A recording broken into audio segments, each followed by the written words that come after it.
Alan, and I'm a widow. My husband Ryan died. We never thought we'd ever have to use life insurance, but the unexpected happened. With Ethos, signing up was fast and 100% online. You can get a quote in seconds, apply in minutes, and get same-day coverage. No medical exams, and you can get up to $3 million worth of coverage. I'm grateful we were prepared. Get your free quote at ethos.com/play. That's ethos.com/play. Paid spokesperson. Time spent on application may vary. Online health questions required. A lot of virgins working in one room together. A lot can be accomplished. Hahn. I just got excited. And Rosenberg. Alan just expressed theoretical arousal about the Dolly Parton puppet. This isn't North Dakota. This is New York. This is Don, Hahn, and Rosenberg. The best threesome I've ever heard. On ESPN New York and streaming live on YouTube. 302 in the big city. Don, Hahn, and Rosenberg on a rainy Thursday. It is, and I'm getting a little antsy here because I've had a lot of good luck with travel recently, Don. Only a couple of bad moments here or there. And this week, the things that I'm hearing from people, all kinds of travel from different places, it's just nightmare after nightmare. And now I'm getting a little worried here. Well, I just heard a horror story just before about somebody that was stuck at Newark Airport for a day. Yeah. Heard the same story. It's not good. So hopefully you'll be able to get to Minneapolis in time. Oh, yeah, and this one, it's going to clear up, right? Well, it's good. Listen, the Met game is not in jeopardy. I looked up the hourly. Everything's going to be cleared up by 5 o'clock, but you just wonder with the backlog of planes that didn't get out of here. Well, and here's the question. Did stuff today, I always wonder about days like today. Like, days like today, in theory, shouldn't have canceled flights, right? It was light rain all day. It was not serious. But I just know that the last couple of days, it's been a nightmare. So it stinks. And even yesterday, I was talking up that the weather was better. And it was better than it was on Monday and Tuesday. But it wasn't great yesterday either. It was very humid. There were spots of rain. I guess we're out of the woods as far as some of the thunderstorms and things, but still not a great day. How about this? It says, I looked it up on the internet. That's where you go to, search for things. Sure. And it says the first thing that came up in the overview is gate hold and taxi delays are lasting 15 minutes or less, according to operations. That's good. And I guess that doesn't speak for cancellations, though, if there's been cancellation. I don't know. I just don't like the whole idea of travel during, these dicey weather periods. But you're going to Minneapolis. It's not like you're on a puddle jumper going to Raleigh or something. So some of those flights get out just because they have bigger planes and they can handle if there's wind or a lot of rain. When you're on those smaller planes, sometimes those are the ones that get canceled first. So we'll cross our fingers. The only rain that I want to feel this weekend is Roman. I don't know. I don't even you know what? wrestling. By the way, I like what you did. I was right there with you. No, it's a bit sus. What? But why is it a bit sus? The only rain I want to feel is Roman. That's not sus. No, keep going. The only rain I want to feel this weekend. Purple. There you go. Attaboy. Jacob, he's making up for it. So that's a good comeback. Oh, because you're going to Minnesota. There we go. Because he's no longer with us. Well, I don't mean I want to have him touch me. No, it's too soon. And that's not sus? But yeah, right? What is going on? Why is your thing not sus? But mine is when I'm not a wrestling fan, but I also know. No, that was good. I was impressed. Yeah, so why was it sus then? Because I thought Jacob was thinking the same thing. He's not sus. That was literally my first story. Right. Roman is a living man who I'm going to see. I don't want him to touch me. When I was saying the only rain, purple rain, it's not about Prince himself. It's about the idea of I'm going to Minneapolis, purple rain. But when you said the only rain I want to feel, I wasn't thinking touching. I just like to feel the aura of Roman Reigns going to a wrestling event. Okay. And I took a stab at that maybe Roman Reigns would be there and participating in this. Is he? I don't know. Well, I guess you haven't taken a lot of my hits on ESPN this week. Yeah, I'm not. He's in the main event against Seth Rollins. I think I heard that. I talked to my brother yesterday because he's on his way to Minnesota as well. Do you pay attention? You pay some attention when he talks. Why are you surprised? Why? But I just don't know why, Anthony, he had to go sus. Why? Because the 58-year-old made a joke about his wrestling? No. You're like, Jacob, I did you a favor. Jacob, can you at least explain why it was sus? It's not about... I don't think he's on board.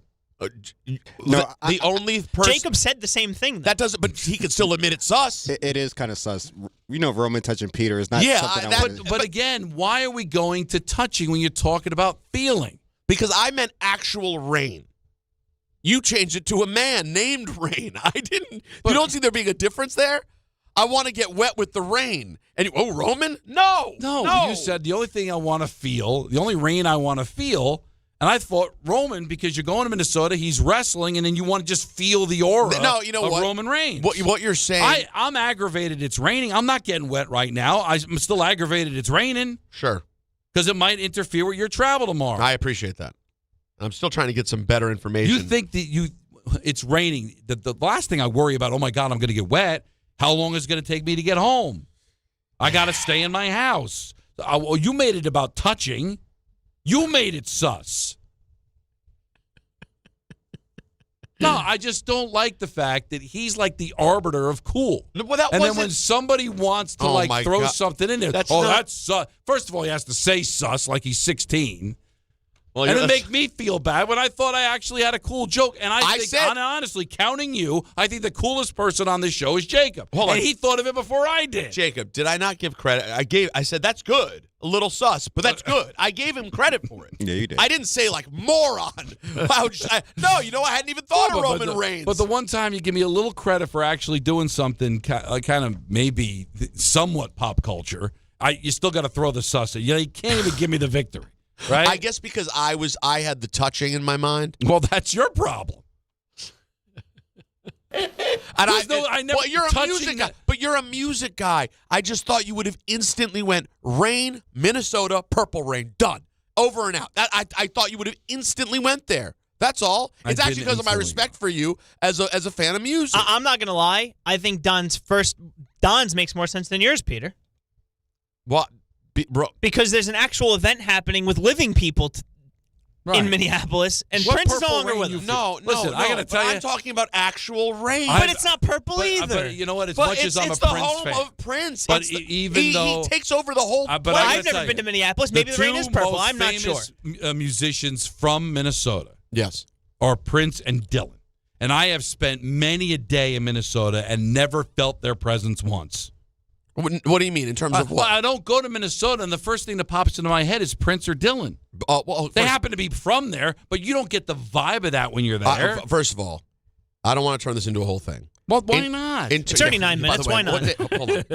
It's July 30th. You know what? Run until 6:30. We did have things, but this is better. But no, I don't think so. But go ahead. Dylan isn't on the level of association with Minnesota that Prince is.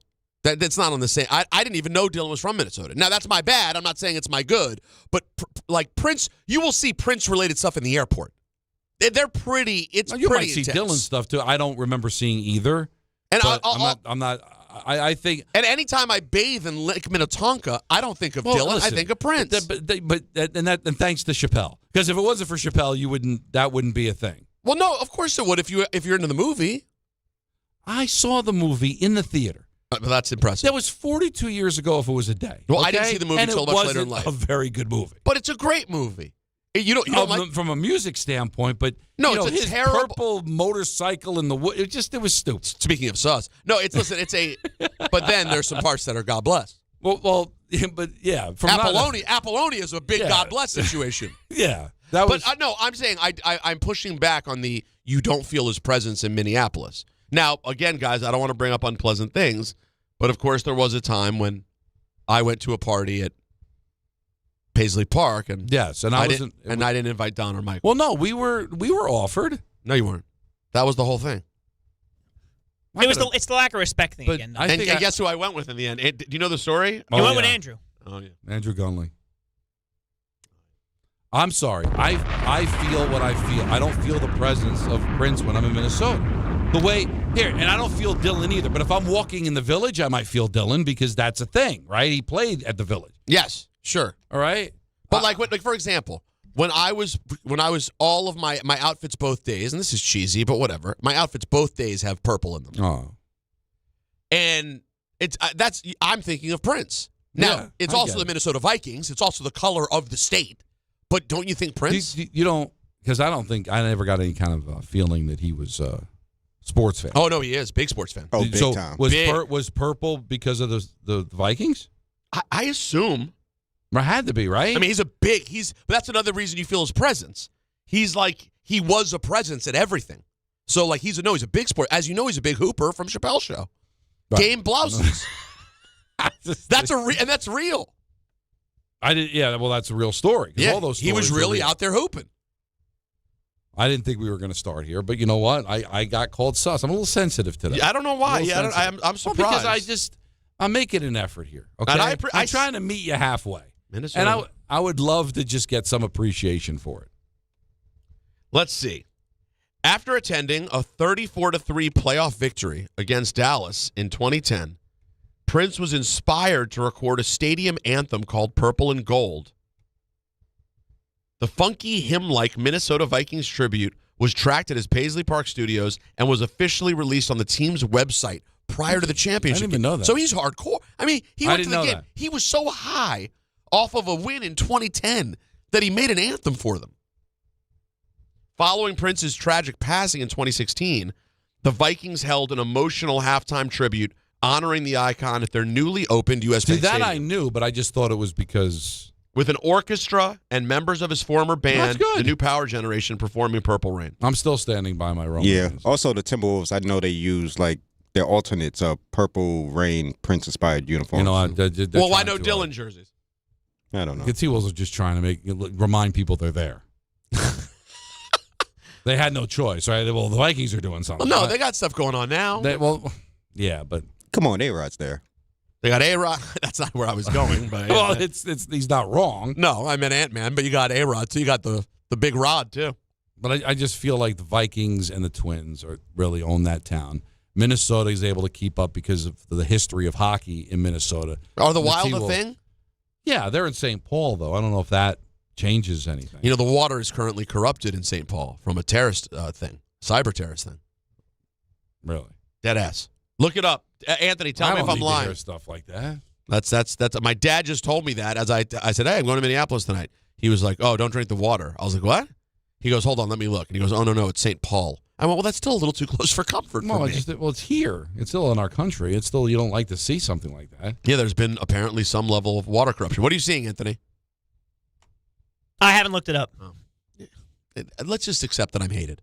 It's you know what? It's you know how you were about Andrew? I need to accept it with everyone. I don't think you. Yeah, but here's the difference. I don't think you're going to stand by and still love them. I think you're starting. No. They'll lose me. Yeah, I'm not going to do what Don did and power through with love. Yeah, I don't. And you know what? You shouldn't. Yeah, no. By the way, your relationship with Andrew is toxic. You should be loved back. Right, but I still love him. I will fight you after this show. But you are not going to love them. I was not start to hate them. It depends how far it goes. The feeling is mutual. All right. South St. Paul reports cybersecurity attack targeting water utilities. I don't want to hear that. This is according to a newspaper, the Minneapolis St. Paul, Fox 9 out there in Minneapolis St. Paul. Okay.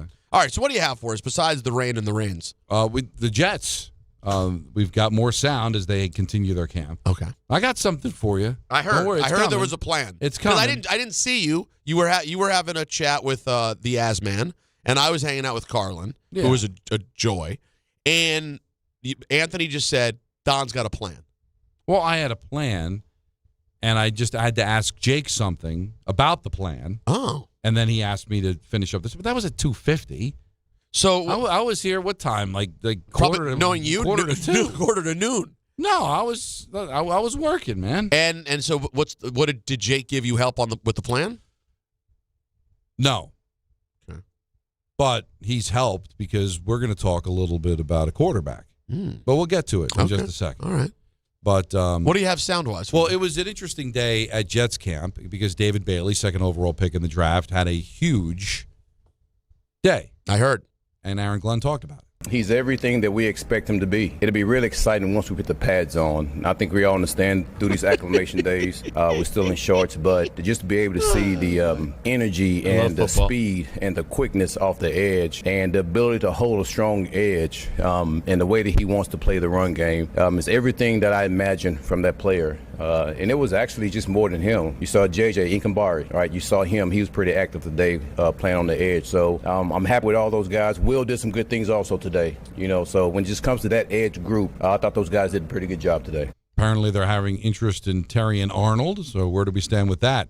AG. Nothing has changed when it comes to how me and Mooch operate. We're always going to look to add guys that we feel like that can help us. And when I say add, I mean look at guys. Let me take that back. We're always looking at guys that we feel like we can help us. And we do our due diligence. And listen, that doesn't mean that we're going to bring everybody in. The thing is, we're just going to turn over every stone to make sure that, is this a guy that can help us? With everything that's going on, which we don't know, and I let those guys figure that out, it would be a good fit. And we're going to do this no matter what. No different than Russell Wilson, no different than anybody else that we look at. Now, he was released by the Lions, and he's a corner, so he's an area of need. And, of course, because he comes from Detroit, Aaron Glenn's got intimate knowledge of him, so that's why people are putting two and two together.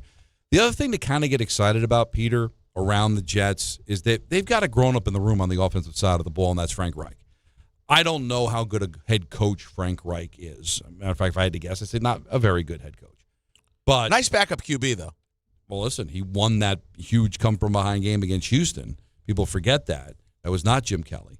But the point is that he's an offensive guy. So whether it's developing the next quarterback or working, trying to get the most out of Geno Smith or whoever, Frank Reich being here, I think, is a really good thing for this offense. And Aaron Glenn, what were conversations with Frank Reich like? The conversation just throughout, just checking on me. From his words of, listen, I know exactly who you are as a person, as a man, I know as a football coach. You just keep your process and keep going straight ahead and don't let anything on the outside just deter you from what you're trying to do. And that's encouraging, especially come from him. And I don't know how much you guys know him, but he's a man of faith, been married for a number of years, have a beautiful family. It is a luxury to have men like that in your life, because we all need men that we can lean on. So from a former teammate to somebody I've competed against to now being on this staff, those conversations were nothing but positive, and we've always just talked football. Just hearing what his philosophy is, I would always think, I feel the same way.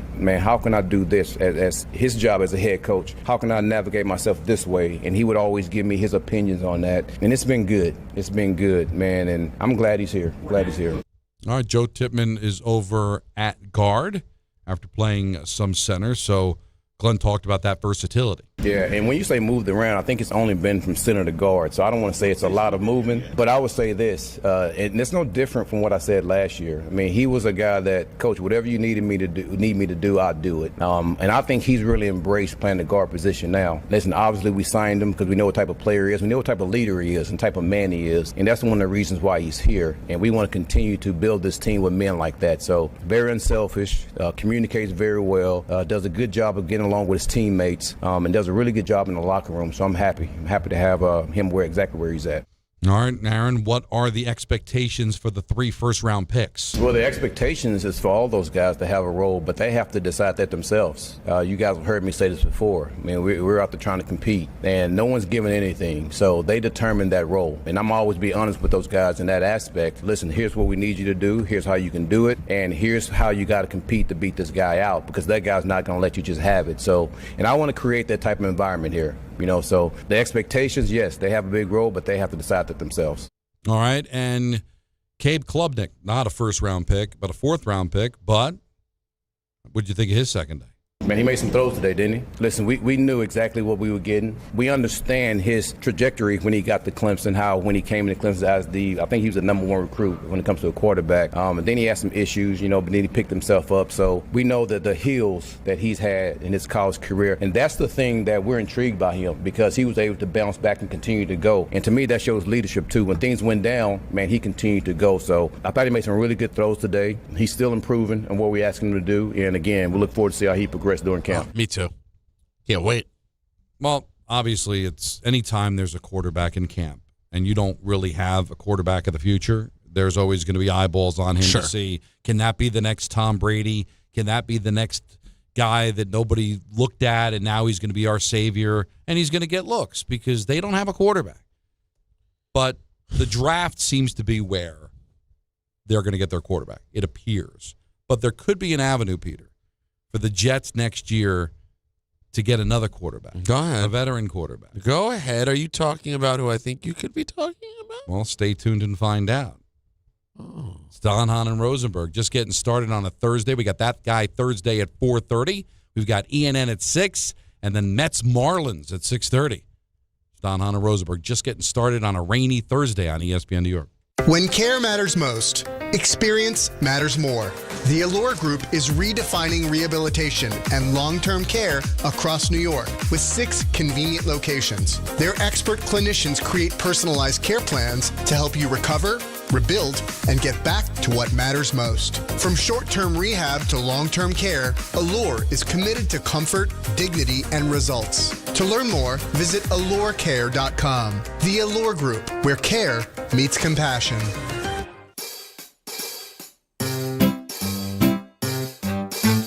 1-877 Cars for Kids. KARS Cars for Kids.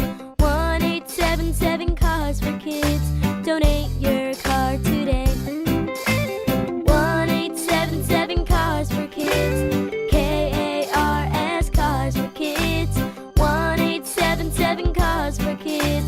Donate your car today. Ready to get rid of that old car? Donate it to Cars for Kids. Call 877-CARS-4-KIDS to speak to a friendly live agent. Donation is super easy, and your car can be picked up as soon as tomorrow. Go to cars4kids.org now or call 877-CARS-4-KIDS to donate your car today. 1-877 Cars for Kids.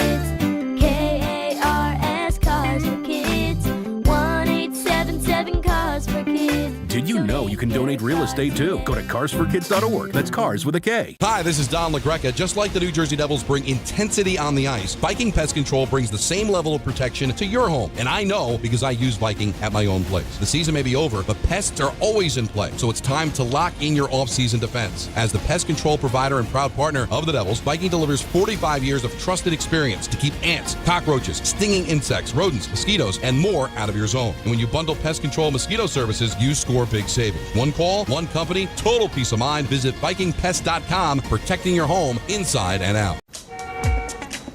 There are a million reasons to love New York. Making your budget stretch isn't one of them. According to an independent study, Amazon prices average 14% lower than other retailers.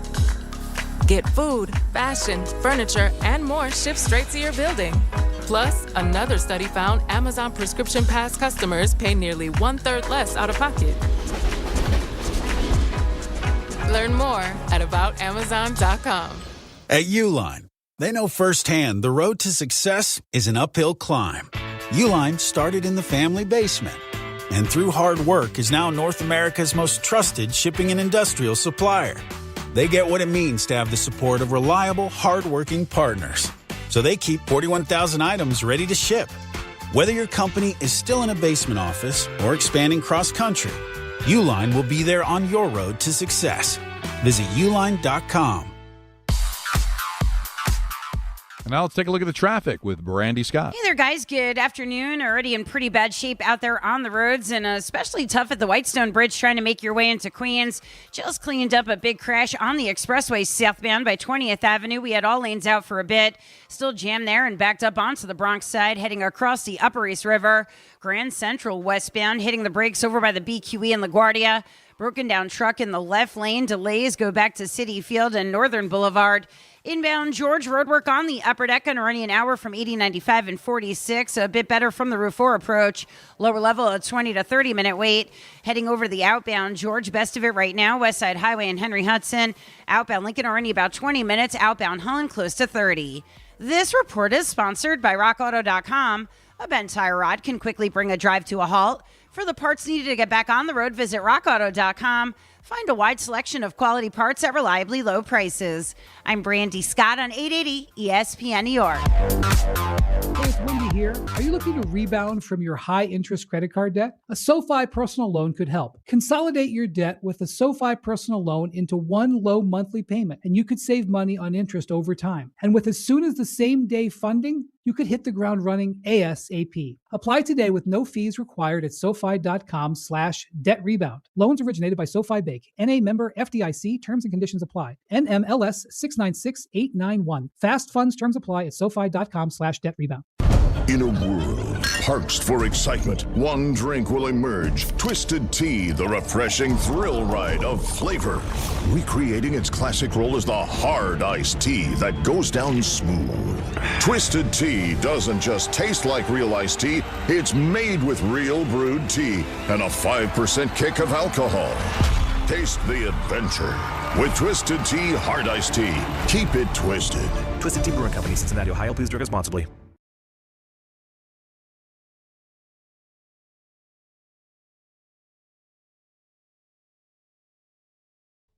I truly love this song. Never meant to cause you any pain. And from what I understand, too, that when it was a top 40 hit, I don't remember it being edited. It probably was, because this is like, how long is this song? 8 minutes? 7 minutes, something like that. Usually those are not top 40 songs of length, but whatever. I'm going to give you a scorching hot take on it, though. Go, do it. It's not my favorite song on the album. It's mine. It's God. Go Crazy is a really good song, too. It might be my fourth favorite song on the Interesting. album. Interesting. I love Let's Go Crazy. I really do. It's like, that's such a poppy, it's just a great poppy record. I love Take Me With You. That's good. Beautiful Ones is great. Darling Nikki's obviously a classic. And then you have When Doves Cry. I Would Die For You, I love. When Doves It's basically a perfect album. I think it's only 43 minutes, the whole album. I think I could be wrong, but I think When Doves Cry might have been the biggest hit on the album. As far as 8:39, by the way, Purple Rain. And Yeah, yes, Doves Cry is definitely the biggest hit. So we're talking about who the next quarterback of the Jets could be, and Carlin and Dan talked about this, and Jake talked about it as well on his show. Baker Mayfield wants a new contract with the Tampa Bay Buccaneers, and things are not going well, Peter.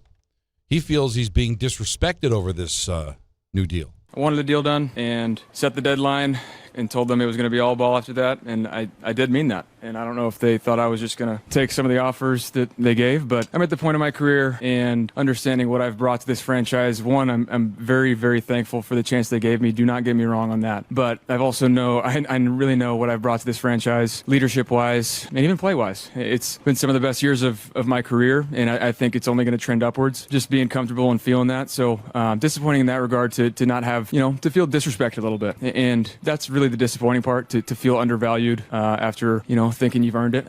This is not a poor me thing. There's a lot of other people that have it way worse off. I'm not sure what the issue would be. Now, he is 31 years old, but I think we've seen in the NFL, you're not overly concerned about quarterbacks in their early 30s. And it's not like he's got a ton of work on him. He's only played in 123 games since 2018. So, he had that amazing 24 season, threw for 4,500 yards, 41 touchdowns. A little bit less last year, certainly, just a shade under 3,700, 26 touchdowns, 11 interceptions. The year that he threw 41 touchdowns, he did throw 16 interceptions. He also fumbled the ball 13 times, lost it twice. So he's a bit of a renegade. But listen, why would you want to get out of the Baker Mayfield business would be my question.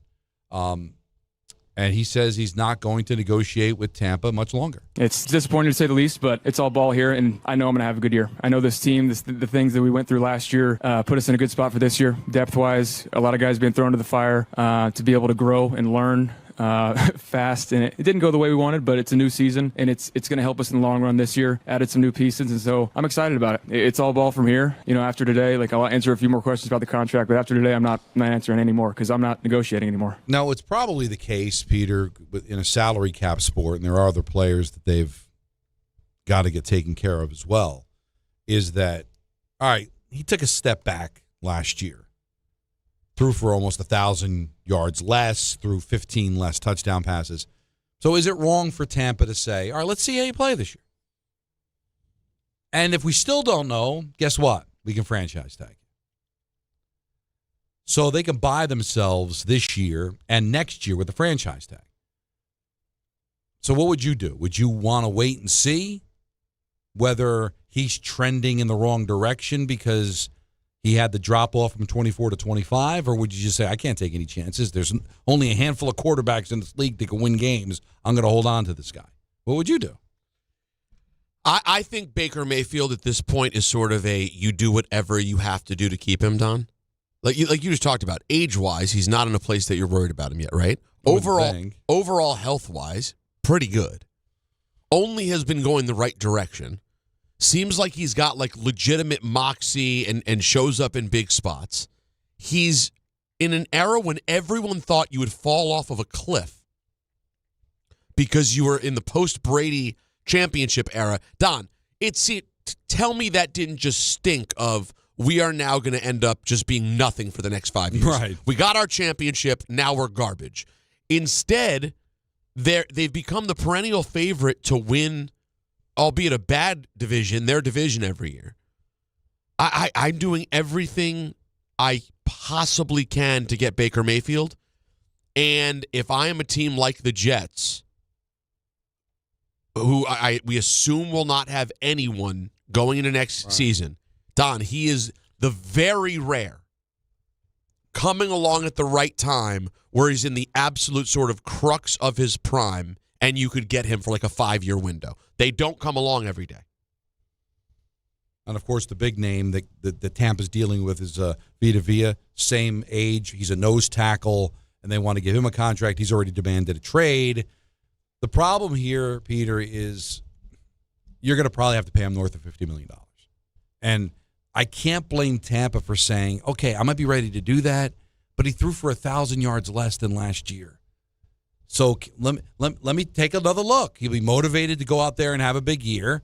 I've got control of him. I could always franchise tag him if I'm not sure. Yeah, I run the risk of having to give him even more money if he has a monster season, but if he ends up having a bad season, I'm going to be happy to say, okay, we can part ways with him because he's trending away. Now he's going to be 32, coming off of 2 seasons that weren't even close to what he did in 24. I can't blame Tampa for trying to buy another year, but the problem is these guys have feelings. Now he's in his feels, okay? He's got Tampa being a perennial playoff team. He's had some big seasons, and he's not feeling the love. Now you throw it to the Jets. You're the New York Jets. You play this season, and you have a 7-10 season. Maybe even an 8-9 season. Or maybe a 6-11 season. Whatever it is. All on the table. It's an okay season, but certainly not bad enough for you to be able to get Arch Manning, one of the big guns coming out of the draft. And now you've got to have to trade your draft capital to move up to get the quarterback. Or do you offer Tampa one of your first-round picks and say, let me take Baker Mayfield off your hands? You don't have to worry about franchise tagging him. You don't have to worry about giving him a contract at all. I will give you a first-round pick next year for Baker Mayfield. If you're the Jets, would you do that? 1,000%. I think you got it, man. I think you're right. What's the point of first-round picks, Don? What are you aiming to get you're with trying to get a quarterback. That's exactly right. You get one for 5 years, maybe 6 years. And I'm going to get a quarterback that I know what he's going to do. Right away. Not plug him right in. I hope Arch Manning can adjust from college to the NFL. I hope he could be like his uncles. I hope he could be the next franchise quarterback. Now, you do take the chance that Arch Manning or whoever is going to be way better than Baker Mayfield, but I know what Baker Mayfield's going to do. He's going to throw for 3,500 yards and 30 touchdowns for my team. Why wouldn't I want that? And I still have 2 first-round picks. I think that just feels like a no-brainer to me. And when you take a look at the Jets' history of success, when they've drafted a quarterback like a Namath, like Kenny O'Brien, they had some success with him, and Sanchez, they went back-to-back championship games. I can't say they did that because of him, but he was the starting quarterback. But I can also tell you they could have won a Super Bowl with Vinny Testaverde. They went to a championship game with Vinny, and if Vinny doesn't get hurt in the 99, they're the odds-on favorite to represent the AFC in the Super Bowl with a veteran quarterback. Brett Favre was 8-3 with the Jets. If he doesn't get injured, they go to the playoffs, and maybe they do some damage in the playoffs with Brett Favre. We never knew what Aaron Rodgers could have done. But if he doesn't tear his Achilles, we're talking about the Jets being a playoff team. Even Fitzpatrick didn't go to the playoffs in 2015, but he won 10 games. He's the last starting quarterback to win double-digit games or have a winning record for the Jets in a season. So they have a track record of going in this direction. Makes a lot of sense. He's got talent to work with on the offense. He's got Frank Reich to work with. And I think that would make I don't think he'd mind coming here. If you have a real chance to do this, Don, I would do everything. I'd give. Let me ask you this: how much more would you give than a first-round pick? Well, that's a lot to start giving away more. I understand, but like if they said, "Hey, that's cool, we're almost there. We need a little more," would you give a little more for a? I mean, not top another 8 quarterback in the league, not another first-round pick. Not another first-round But pick. would you give a second-round pick for the next year? Yeah, I need to see what it looks like in 26. If Mayfield continues to trend downward, then I think all bets are off. But if he's throwing for 4,000 yards again and 35 touchdowns, hell yeah. Hell yeah. Because he'll only be 32 in April of 27. So he'll go into next season being 32 years old. What's the matter with that? But also, remember, Mike Evans was out all of last year, basically. They weren't as good a team. And they still threw for 3,700 yards, 26 TDs, 11 picks. QBR of 61. I mean, he's been... And the Jets' picks are their pick. They've got Pittsburgh's pick, and they got Indy's pick.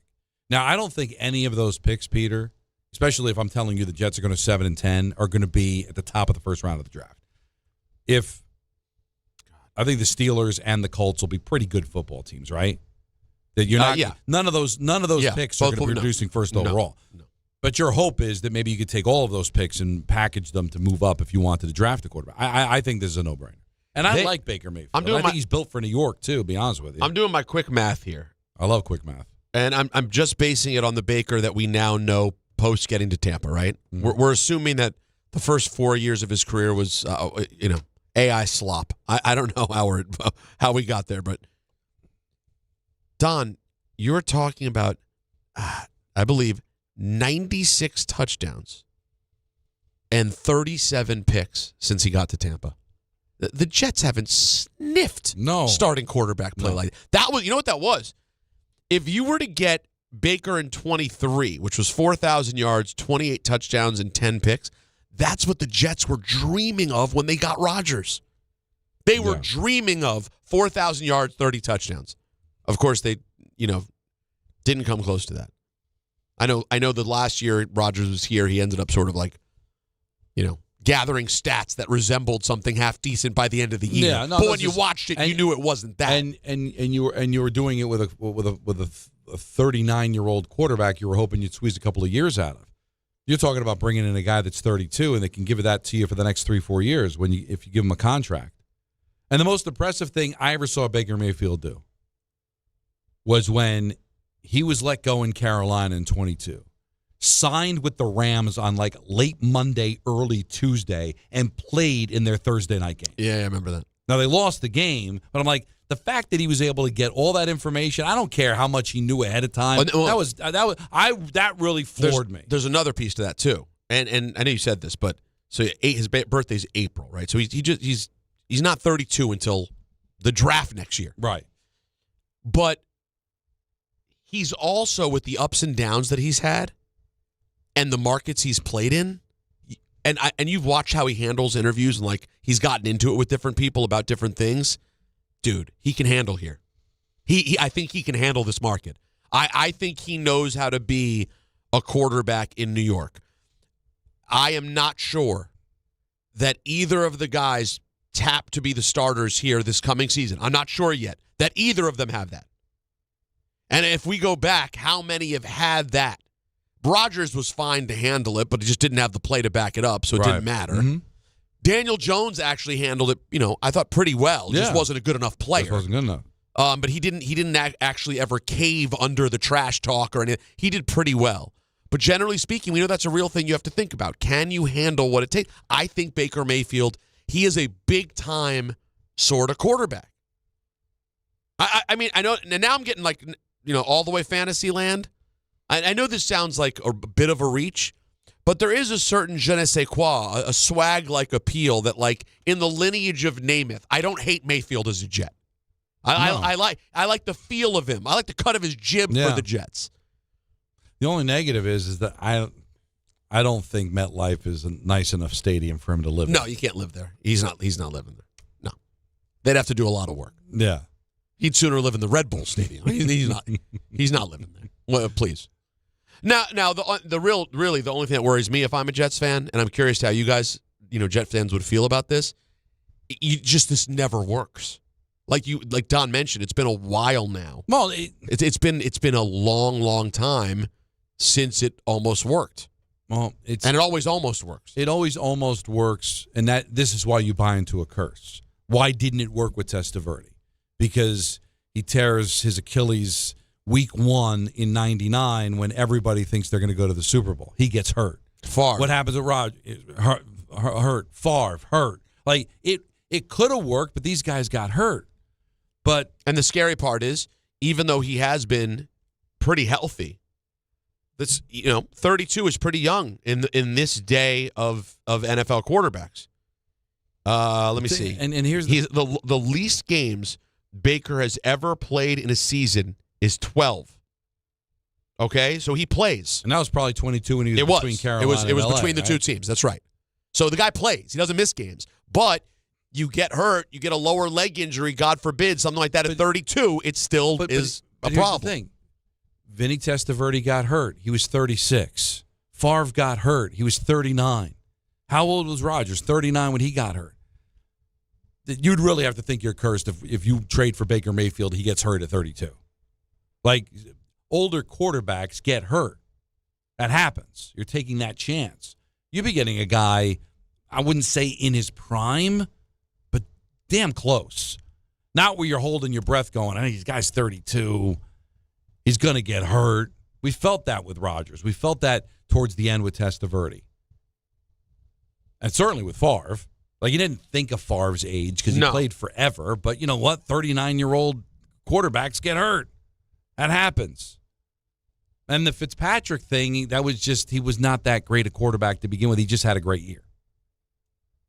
So it has worked. It's just that the damn age of these guys just never worked out. But this just, it makes too much sense. What do you think? 1-800-919-3776.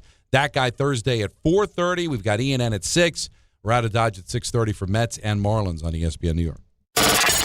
Mornings with DiPietro and Rothenberg.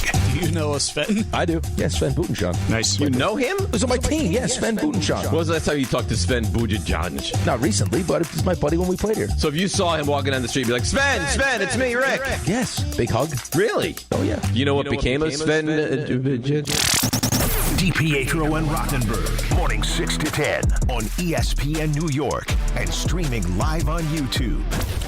There you were, surrounded by fans. Everybody remembers the game. Nobody remembers the guy coughing behind you. Till a few days later, at 2 a.m., you wake up with a fever and your throat's on fire. Now what? Urgent care? Closed. ER? Slammed. Telehealth? Maybe, but the pharmacy's closed. You needed a medical emergency kit. These aren't first aid kits. They contain essential prescriptions used for over 30 common conditions. Sinus and ear infection, UTIs, stomach bugs, traveler's diarrhea, and more on hand before you need them. Use your doctor-developed guidebook to select the right prescription or call their telemedicine doctor standing by. It's like an urgent care and drugstore at home. When you're sick, traveling, or stranded, you'll wish you'd ordered a medical emergency kit. Order online in minutes and it's shipped to your door. And save $45 with my promo code 880 at urgentcarekit.com/880. That's promo code 880 at urgentcarekit.com/880.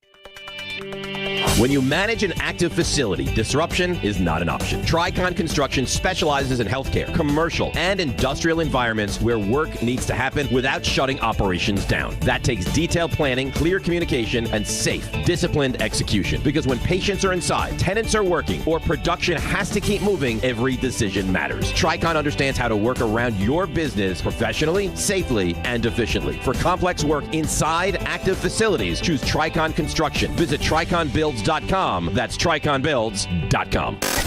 This is the Michael K. Show. I think that when you watch a team every single day, I think we get more of a harsh perspective because teams that are having quote-unquote good years, the injury-decimated Yankees play those teams, and they seem to handle them quite well. Maybe things are not as bad as we all think they are because we're watching them every single day. The Michael K. Show, weekdays at 1 on ESPN New York and streaming live on YouTube. Presented by the Parisman Firm. Every 40 seconds, a child is reported missing. That's 2,000 children every single day. It's a heart-wrenching reality that we can no longer ignore. Find the Children is a non-profit organization dedicated to helping find missing kids. You can be a part of their mission by donating your unwanted vehicle, running or not. Call 1-800-294-0222. We guarantee that you will receive the maximum tax deduction. We provide fast, free pickup with 24-hour response. Call 1-800-294-0222. Find the Children provides crucial resources to help find missing children and educational materials to teach kids how to recognize and avoid predators. Our recovery programs have a proven track record of reuniting kids with their families. It's time to act. Donate your unwanted or unused car. Help us build a world where every child is safe. Pick up the phone and call 1-800-294-0222. Together, we can bring these kids home safely. This advertisement was paid for in partnership with Cars R.Us and Find the Children. Everyone needs to take care of their mental health, even running back Bijan Robinson. When I'm on the field and feeling the pressure, I usually just take a deep breath. When I'm just breathing and seeing what's in front of me, everything just slows down. It just makes me feel great before I run the play. Just like Bijan, we all need a strong mental game on and off the field. Make a game plan for your mental health at loveyourmindplaybook.org. Love your mind. Brought to you by the Huntsman Mental Health Foundation, the Arthur M. Blank Family Foundation, and the Ad Council. Your ambition just met its match with Robinhood. You push yourself in everything you do, scanning headlines for insights, keeping an eye on the market. Robinhood puts you in control of your money, all on one platform. You expect more from yourself. Expect more from your money. Get started today at Robinhood.com/yourmoney. Again, that's Robinhood.com/yourmoney. Your money, your move.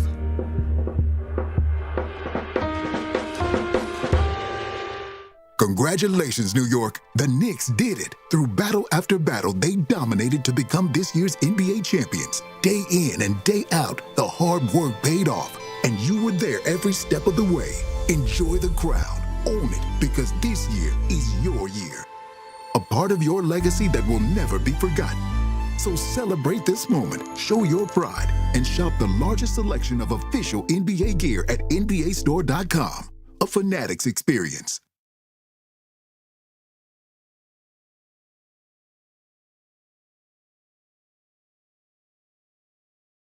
Don on Rosenberg with you till 6:30. That guy Thursdays at 4:30. And then is it 6? Wait for it, Don.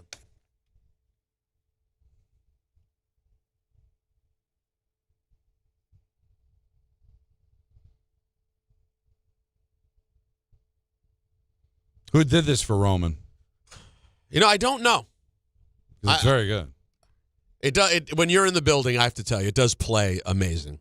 Wrestling entrances. Let's just cut to it. All the fighting, the athleticism. It's nice, Don. Sure. It's the entrances.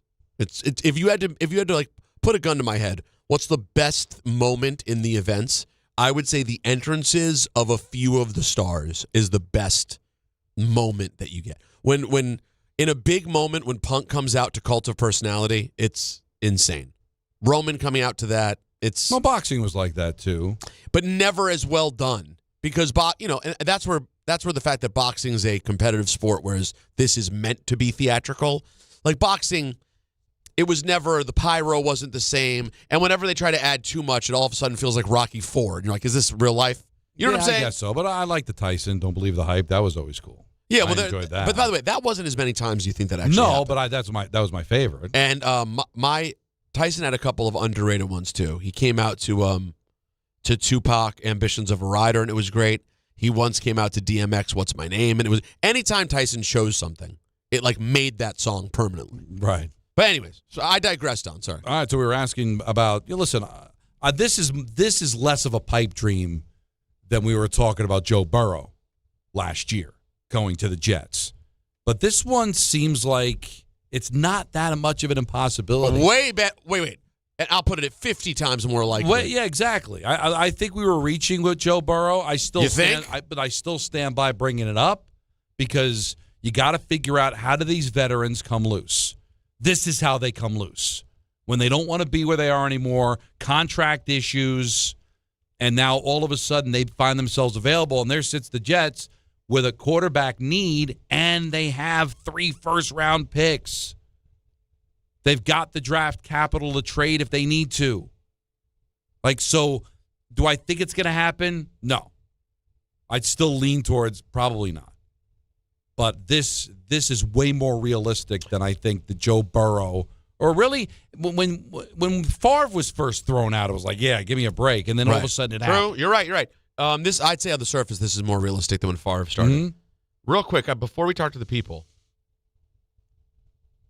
just throwing it out there, where are the other places that could legitimately also want to get in this game? The Vikings are unsure, but they think they could have something. They think they could have I don't know what they believe in Kyler, but they think J.J. McCarthy could be something. All right. Cleveland, I suppose, is always in the conversation. But they had. Oh, yeah, but they're not going. Although, you never know. Stranger things have happened before. Miami? Yes. But do they have the ability? I suppose Cam Ward, if it doesn't work out in Tennessee, but that's still a long ways away. I think that's getting some time. I think Dable's going to be a big help to Cam in Tennessee. I do. Broncos appear to be good. Chiefs good. Mm-hmm. Raiders good for now. Good for now. Chargers good. Cowboys good. Washington's good. Giants are good. So we believe. Well, at least let now. me ask you a question. I'm going to play a little fun game with you real quick, and this will be a later thing. If Jackson Dart utterly pooped the bed this year, and all of a sudden just was not, whatever he was showing last year was not there this year, did he do enough in year 1 that they dust him off and say we bring him back for year 3? Like if this year was pure garbage, or do you just go that was pure it? Garbage. But again, the Giants don't have the draft capital. Also, or the money to pay a $50 million quarterback. This guy's going to want to get. This guy's going to make him it wouldn't be the Giants $60 million a year. Wouldn't be the Giants. The immediate. I don't think there's really anybody else that has the cap room, that has the picks to be able to make a deal like that. Right now. Now, that doesn't mean that there's a team that can't acquire those picks. What about New Orleans? I think they like Shuck. They like their quarterback they now. Like Shuck. Listen, I like lots of things. But Peter, you're talking about a 50 again. Like Baker the reason that this isn't working is because Baker wants to get paid. You got to look at teams that can pay a $50 million quarterback. I mean, I'm just asking. I'm not being rhetorical. Like, do you know what New Orleans' situation is? Shuck's on the rookie deal, so they're not paying him. Same thing with Dart. Like they're going to wait and see because they don't have to pay the guy. Now, listen. The Jets, if they make this deal, not only are going to be giving up a first-round pick, they're going to have to pay the guy. All right? So they're going to have to pay to find out. Not every team is going to be in a position to do that. Your thoughts, 1-800-919-3776. What better place to start than Danny on Long Island? You're on ESPN New York. What's up, Danny? Danny, who had to endure a flight home from Charlotte last night, and but you made to get on the plane. The pilot said, "I don't. If you were some of the people who were on the flight that got canceled the last 2 nights, so I wasn't aware that the same flight I took was canceled both Monday and Tuesday." Wait, did you get real quick? Though, did you get a you didn't get a text that day asking if you wanted to give up the flight to someone else? No, I'm at the bar having an old fashioned like a gentleman. I board last you should. my routines. Yeah. Row number, aisle seat, row C, row 3. There you go. They close the door. We move 15 feet. The plane stops, and the pilot says, good news and bad news. The good news is we're going to get to LaGuardia, but the bad news is they have an hour and a half lockdown due to weather. So I thought, can we move the plane back another 7 feet, open the door again, so I can go back to the bar and have – no, we have to sit there for an hour without moving. Very frustrating. By the way, but we got home safely. And for the record, Danny, consider yourself lucky. These days you hear stories about people getting stuck on the tarmac, and it ends up being 4.5, 5 hours. And flying out of LaGuardia, by the way, is like when I used to take lightning loops as a kid. I mean, it is like, watch out for the Statue of Liberty, duck behind City Field, drop like a rock the last 1,000 feet, and hit the brakes, or you'll be in Flushing Bay. It is an adventure. But listen, Baker was my fantasy quarterback the last 2 years. So as Iceman said, that man could be my wingman anytime. He's got the moxie. He's got the arm. He's got the balls, if I'm allowed to say that. He runs. He scrambles. The reason his production was down last year is because they had 2 top-of-the-line running backs they developed, and he didn't have, quite frankly, didn't have to throw the ball as much, and half the wide receivers like Evans were out half the year. But, all of a sudden you hit tight ends like karl-anthony. He makes stars out of wide receivers. The third wide receiver suddenly comes out of nowhere, and he's catching 30 or 40 passes. I don't know if he's top 5 quarterback, but he's definitely in the conversation for the second table, top 10, because he just has everything you need. I would trade him for Aaron Rodgers and my 2 first-round, my other 2 quarterbacks on the roster for Baker Mayfield, and I would cut off both my pinky toes just to throw it in. And I think you won't even have to do that because, again, you now have the privilege of paying the guy $50 million a year. See, that's why I think this can happen because now he's upset. Tampa doesn't know if they want to pay him.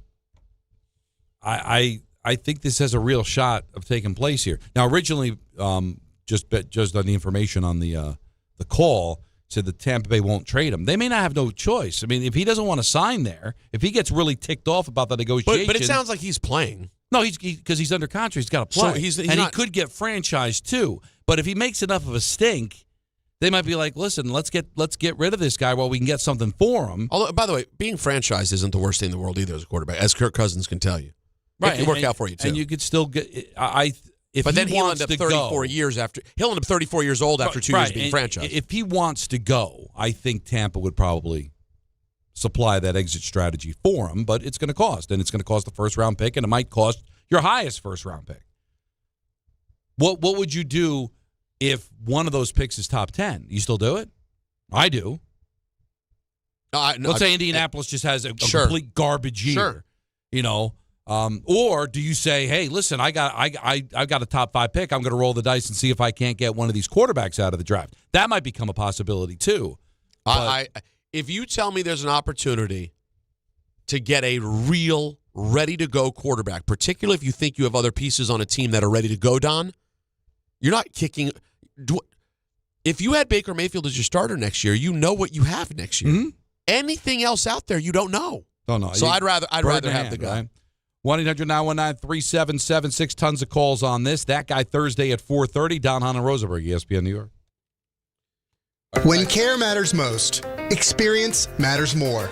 The Allure Group is redefining rehabilitation and long-term care across New York with 6 convenient locations. Their expert clinicians create personalized care plans to help you recover, rebuild, and get back to what matters most. From short-term rehab to long-term care, Allure is committed to comfort, dignity, and results. To learn more, visit allurecare.com. The Allure Group, where care meets compassion.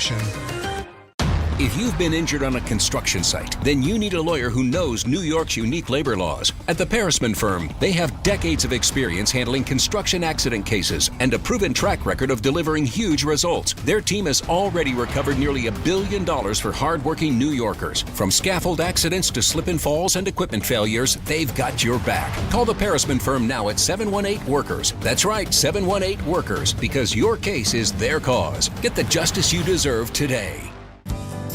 Hey, it's Alan Hahn. At Rings End, they're there to help realize your modern design visions. That's why they partner with Marvin. Engineered for big ideas, Marvin modern windows and doors deliver effortless elegance, expansive views, and industry-leading innovation, all in a modular system designed to meet the exacting principles of modern architecture. Experience Marvin Modern at a Rings End showroom today and create something stunning with them. Rings End is a certified Marvin installing retailer. The summer of soccer is heating up with Red Bull New York. Join the Red Bulls on Saturday, August 1st as they take on Orlando City SC at Sports Illustrated Stadium. It's Hometown Heroes Night, celebrating the first responders, community leaders, and everyday heroes who make a difference across our communities. Kickoff is at 7:30 p.m., but the fun starts at 4 p.m. on the Boulevard with 3 hours of pregame entertainment. Get your tickets today at NewYorkRedBulls.com.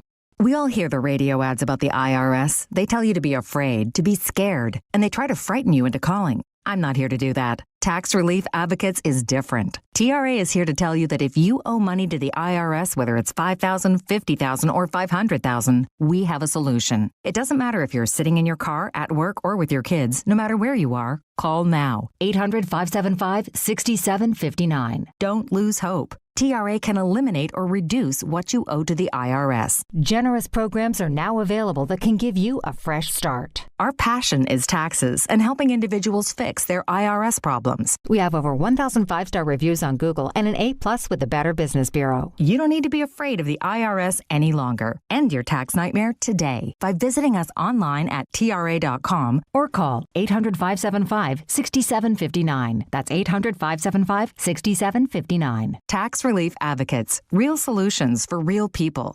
880 ESPN, WHSQ, and WCBS-FM HD2, New York. A Good Karma Brands radio station. Fast approaching 4:02 in the big city. Don, Hahn, and Rosenberg hanging out with you till 6:30. We've got that guy Thursday at 4:30. We've got ENN at 6. Mets, Marlins.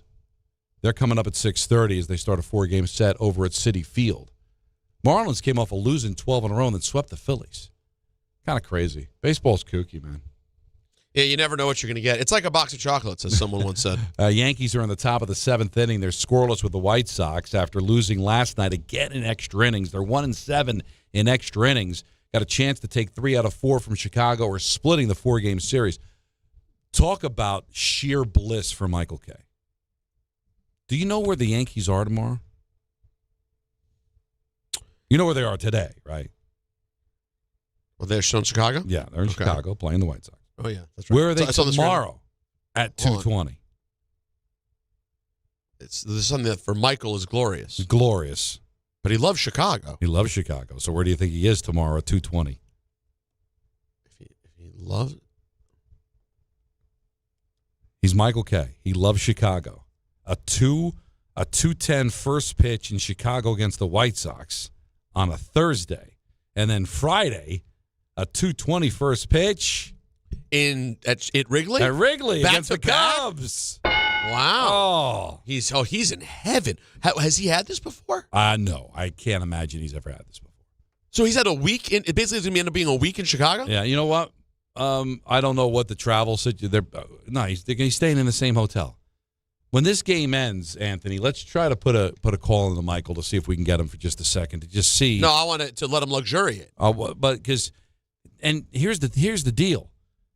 He just spent 4 days in Chicago with the White Sox. He spent the weekend, Yankees, Cubs. I don't know if any of those games are on national television. Maybe Anthony could check it out. So he might get robbed of a game or two. And then he's got tonight. He's got a Thursday night out. Oh, in the town. You think he'll go to Pequod's, have some pizza? No, that's not where he goes. Doesn't he goes to Giordano's? He goes to Giordano's, yeah. That's right. But they're not on NBC on Sunday, are they? All right, so perfect. He can go sit in Wrigley Field in his shirt sleeves, enjoy a game. Well, no, if he did that, I got to tell you, that's too much. See, we have to get him on. But if he did that, you don't think he's going to go to Wrigley on Saturday for the Fox game, or you think he's just going to go out Saturday night and just go nuts, go to Rush Street? Well, he's crazy. not doing that either, right? But he's a 65-year-old man. He's not going to Wrigley on a night off. He's just done. So you're telling me this series was a Tuesday through Thursday? No, this was Monday, Tuesday, Wednesday, Thursday. It was a 4-game set. Yeah, 4-game series in Chicago. And he did all of them. Yes. Like you dream about. Yes. And then Friday, they're right back at it again. Right back at it. If he, on Saturday, to make it his 6th straight day at a ballpark, rather than taking the night like a gentleman, christening the room, if you will, if he wouldn't rather do that, I think we've lost him. All right, I think he's definitely going. And let me guess, scorecard? No, I don't think he scores games anymore. Good. He better not. He better not. Jacob, is he at Wrigley Saturday night or not? Come on, Jacob. I think he should. No, not about will should. He? Oh, he will. He absolutely will. Right. You think he will? Anthony, you need to break this. They really think this through, by the way. Because I'm very confident in my vote. But yeah, I think he would be. I'm going to tell you something. Here, you ready for this? Yeah. I think he might fly Charlie out for the game. Wow. Okay. And I did. Why are you making a face? By himself? He's putting Charlie. Charlie's going to fly for the first time solo. Maybe the family comes to Chicago. I'm sure No, Jody. That changes things. If the family is coming to Chicago for a weekend and Charlie's never been to Wrigley, well, now you've completely and utterly changed the whole thing. I have not heard a thing. I swear to God, I have not heard a thing. Would not surprise me if he planned this. Family flies out tomorrow. See, now they're spending the weekend. Jody takes Callie somewhere. Maybe they go shopping or something. They go on the Miracle Mile. They do women things. Go nuts. Okay. All right. Get their hair done. And then all like the stereotypical things. men. Yeah. Charlie and Michael like gentlemen. Charlie might have a sip of his first beer at this game. This is the only, if that's the case, then I could see him going on Saturday. You know what? If not, he's not going. Anthony? I already have. So first of all, because Michael's a gem, and they're in the top of the 7th inning, and Jazz is attempting to steal a base and is going to get picked off. Oh, my God. Michael texted me and said, I can't because my wife and son are here, and we're going out right after the game. And tell them I'm really sorry. So I was right. Well, hold on, but you don't know when they're staying till. Today's Thursday. They're there for the weekend. All right, so please ask. No worries. Curious, what are your guys' plans on Saturday? We just want to know, is he going to the game Saturday or enjoying Chicago? But now that I know they're there, if he's never been to Wrigley, then he's going. I already gave you that. But and then I want to follow. Anthony, there's going to be a third text. The third text is going to be, because if they're not going, then you were just wrong altogether. But I think you'll be right. Now that I know Charlie's there. There's no way they took a trip to Chicago to go see the White Sox for 4 games. They went to Chicago because they're the Cubs. Yankees, Cubs at Wrigley. Well, no, I think they went to Chicago because it's a rare situation where Michael's in one place that he happens to love. I wouldn't be surprised. Michael's family probably got in last night or today. I would think you're right. He was taking the bus from the hotel to the stadium on Tuesday. He wouldn't have done that. No, they weren't there all week. They were not. They probably got in last night or today, and judging by how the weather's been, it was probably today. And I think it was for the purpose of having the weekend, knowing that they were off on Saturday. To take him to Wrigley. I think you're going to be right on this. But I also want to then follow up. If Charlie's not there, would you have gone by yourself? Because that was the real conversation. You're bastardizing the argument. I have a response. All right. By the way, play-by-play is going on. Well, they're in break right now, but at one point there was. Enjoying Chicago. Enjoying Chicago. Correct. Also, he's not going to the game. That is correct. Ooh. That surprises me. And he says even though it is supposed to pour all day. I want to clarify this. Why don't you jump into the conversation? Yeah, I'm gonna do this. While we do this, Jason is in New Jersey. You're on ESPN New York. What's up, Jay? Hey, how you doing? Good. How are you? I'm doing great. Thank you, gentlemen. So I guess I should have some point of my call to your topic. Mayfield to Pittsburgh would make my day. I bet. By the way, I'm glad you brought that one up. We kind of slept. We didn't get to Pittsburgh. That would be a good choice, too. You did not get to Pittsburgh. Yes. So secondly, 2 weeks ago you talked about that refrigerator that freezes things or cools things down real quickly. Yeah, I just wish that they had a microwave that froze things instead of just made things hot. Well, I got a gift for you, and I just wanted to call to make sure that, one, you were okay accepting it, and that I was okay to ship it. Okay. I called Good Karma. They didn't know. Okay. Well, Anthony will take care of this. We'll put you on hold after the call. Go ahead. Okay. I didn't invent it. I just bought it on Amazon, but it works perfectly. And what does it do? It cools one can at a time. And how long? And it does it in 1 minute. No. And you're sending this to Don? Yeah. Well, that's awful nice Yes. of you. Is this an expensive item? No. Oh, wait. Did you invent it? Is this Doc Brown? No, I'm a counselor and an educator. I did not invent it. Okay. I use it at my house, and it works perfectly. And it was not expensive, but it's my appreciation to you guys because every day on the way home, you make my headspace a little better so I can be with my family. Very nice. Well, thank you, Jason. I appreciate that. I'm going to put you on hold, and Anthony will give you the information. I will accept this gift. I remember when we were first talking about this, I guess it was a couple of weeks ago, and there were people telling me there is something that you could purchase, but I just didn't look into all the details. But if there's something that can take one can of soda and cool it in a minute, Peter, that's what I'm talking about. That was the dream. When I have a meal that's cold, it usually takes about a minute to heat up in the microwave. Well, if I've got a soda or something that I want cool, why not? This sounds good. Jason, you're a gem. What people we have, by the way. What wonderful people. Chris is in the Bronx. You're on Don, Hahn, and Rosenberg. What do you got for me? Hey, Don. Hey, Peter. How's it going? Good. What's up? No, I just called to say that I don't think it's a good idea that the Jets part ways with a first-round pick for Baker and then have to pay him in excess of $50 million a year. They're not a Baker Mayfield away. They still have a whole bunch of holes on their roster that they have to fill, and the whole idea of having a top pick and using it is so that the quarterback you draft can be cost-controlled over 4 or 5 years. That and is if you add in the two, that is a nice. Add in the two you're right. franchise tag years. You could have them for 7 years at a reasonable price. So, I don't think it's really beneficial. But I get that. That's the dream, right? To be able to have a quarterback, inexpensive, under control, win a Super Bowl, and then be able to add all the pieces that you need, and then eventually pay him. But, yeah, that's the dream. But also part of the dream is to have a quarterback. And the Jets have a pretty talented team. No, I don't think they're a quarterback away either. But here's the rub. They still will have 2 first-round picks after making this deal, if it only takes the 1 pick. Now, we're asking, would you trade a first-round pick? We don't know if that's what it would take, but maybe it would. You'd still have 2 first-round picks, so you could still build your roster. Now you become an attractive place for free agents to go play. I want to play with Baker Mayfield.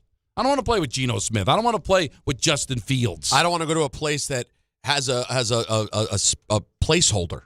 Yeah, I want to go play with a quarterback who's 32 years old. Prime of his life. And he's got some talented players. It's a team that's got picks. I understand his point. Yeah, win the Super Bowl when the quarterback's young. That way you're able to build up the roster.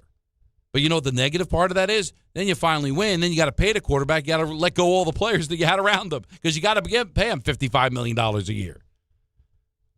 I listen. That's a decent point. Yeah, you'd rather be able to draft the quarterback, but dude, who knows if any of these quarterbacks are going to be great?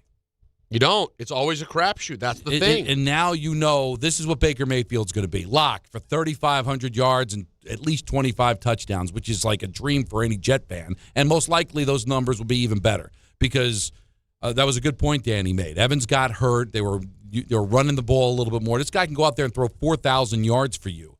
And with the weapons the Jets have right now, I mean, all of a sudden now you're in the conversation. Do I think you're better than the Patriots? No, but you're in the conversation now being a playoff team. Everybody thinks about Super Bowl. How about a team making the playoffs for the first time in 15 years? How about that? Ira's in Staten Island. You're on Don, Hahn, and Rosenberg. What's up, buddy? Hey, Don, Peter. Peter, you're 100% right what you were saying earlier. Listen, with the Mayfield deal, in a second I would make this. You don't know what you're going to get, and that's what Peter was talking about in the draft next year. You know what you're getting in Mayfield. They could spend the money. They have the room to spend the money. If it takes a first-round pick and it takes maybe a player or whatever they have to do, if this is realistic, they just have to be having a conversation with the Bucs about this deal. Because now, if this roster lives up to what everybody think it might live up to, you got some veterans, you got some young players, you add a quarterback like Baker Mayfield to this roster, now you're talking about, potentially a winning football team. I'm not talking Super Bowl. Don, you said perfectly, in the playoff conversation. And then next year, you got this guy locked up for 4 or 5 years? The Jets should be legitimate contenders for 5 years. Yeah, I think it's a dream, Ira. I really do. I think it's a no-brainer, so much so that it probably won't happen because it makes so much sense. And maybe it would cost more than the first-round pick. But you're talking about competition. Maybe Pittsburgh, after it's over with Rodgers, might want to go there. But I don't know. Do they have the draft capital? Do they have the room to pay a quarterback $50 million? I don't know. Miami, what do they have to be able to make this deal happen? Listen, we'll cross that bridge when we get to it. But just it was a conversation about where is the avenue for their next quarterback? And Allen was talking about it for a long time. Why do we always look at the draft as the avenue? Maybe there's a quarterback. And we're thinking, what quarterback could it be? Could it be Joe Burrow? Maybe he's not going to be happy in Cincinnati. And now what ends up happening? Happens in the NBA all the time. There's some disgruntled superstar that just kind of comes out of nowhere. All of a sudden, Giannis doesn't want to be in Milwaukee. Guess what? We can now get Giannis. Well, now there seems to be a Baker Mayfield that's disgruntled in Tampa, wants a new contract. They're not talking to him. See, these things sometimes happen. And you know what I like about Baker? Don't get me wrong. Signing Baker would be a really big deal. However, it wouldn't carry quite the same pressure. And again, it's not happening anyway. But it's not carrying the same pressure that a Joe Burrow would bring. Because Joe Burrow is in the truly elite tier. Baker is down a tier from there, but he's still really good. And Burrow's younger, too. But Burrow also has the injury history. So I just feel like when Allen was in fantasy land last year, just suggesting the idea of Burrow. When you guys were playing your yo-yo games, and I immediately was no fun and shut it down from the very beginning. The thing is, Burrow, it's one of those things where it goes, oh my God, it has to work. You're getting Joe Burrow. We better go to a Super Bowl. You get Baker Mayfield. My thought is we better now be a decent team. Because that's what I think. That's the level quarterback I believe Baker Mayfield is. He will steady the ship and make you a decent football team. Will you take the next step? Will you go to a championship game? There's a lot that has to happen there.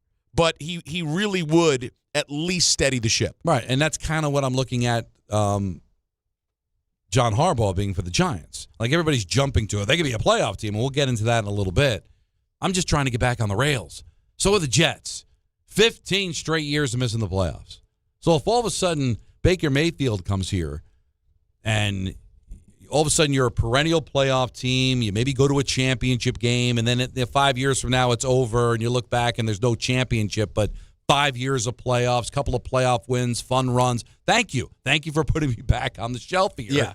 You know, because we're in the league again. Because we fell behind the couch for 15 years. It's nice to be back in the living room. Yeah, you didn't know that. We've been living in a pile of lint next to a remote that you no longer have the VCR for. Thank you.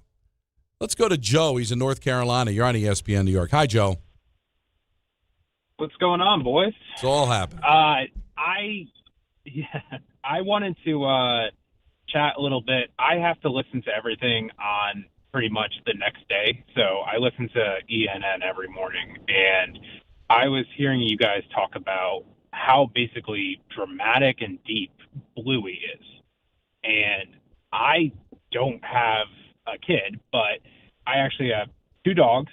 And I don't know if you guys know this, but Bluey is animated in a certain way that it basically allows dogs to see the colors, even though they're partially colorblind. I did not know. One of did the not episodes, know this. it is the trippiest thing in the world. But one of the episodes I was just happened to peek up while I had it on for my dogs was about the mom's sister and pretty much how she was unable to have a kid. And they go in depth about infertility. And I'm watching the show and I'm borderline crying. And I'm like, this is a freaking kid's show. Right. And it is insane. But, it's really deep show, but still amazing. Did you watch? Did you watch? Funny for being it. Did you watch the Sleepy Time episode yet? Yeah, I was so you want to cry watching it. Time for Sleepy Time, Bobos. When she goes in and the world, the world cracks apart, and then her stuffed animal's gone, and then you're like. But then at the end, this is when the stuffed animal comes back with the other stuffies.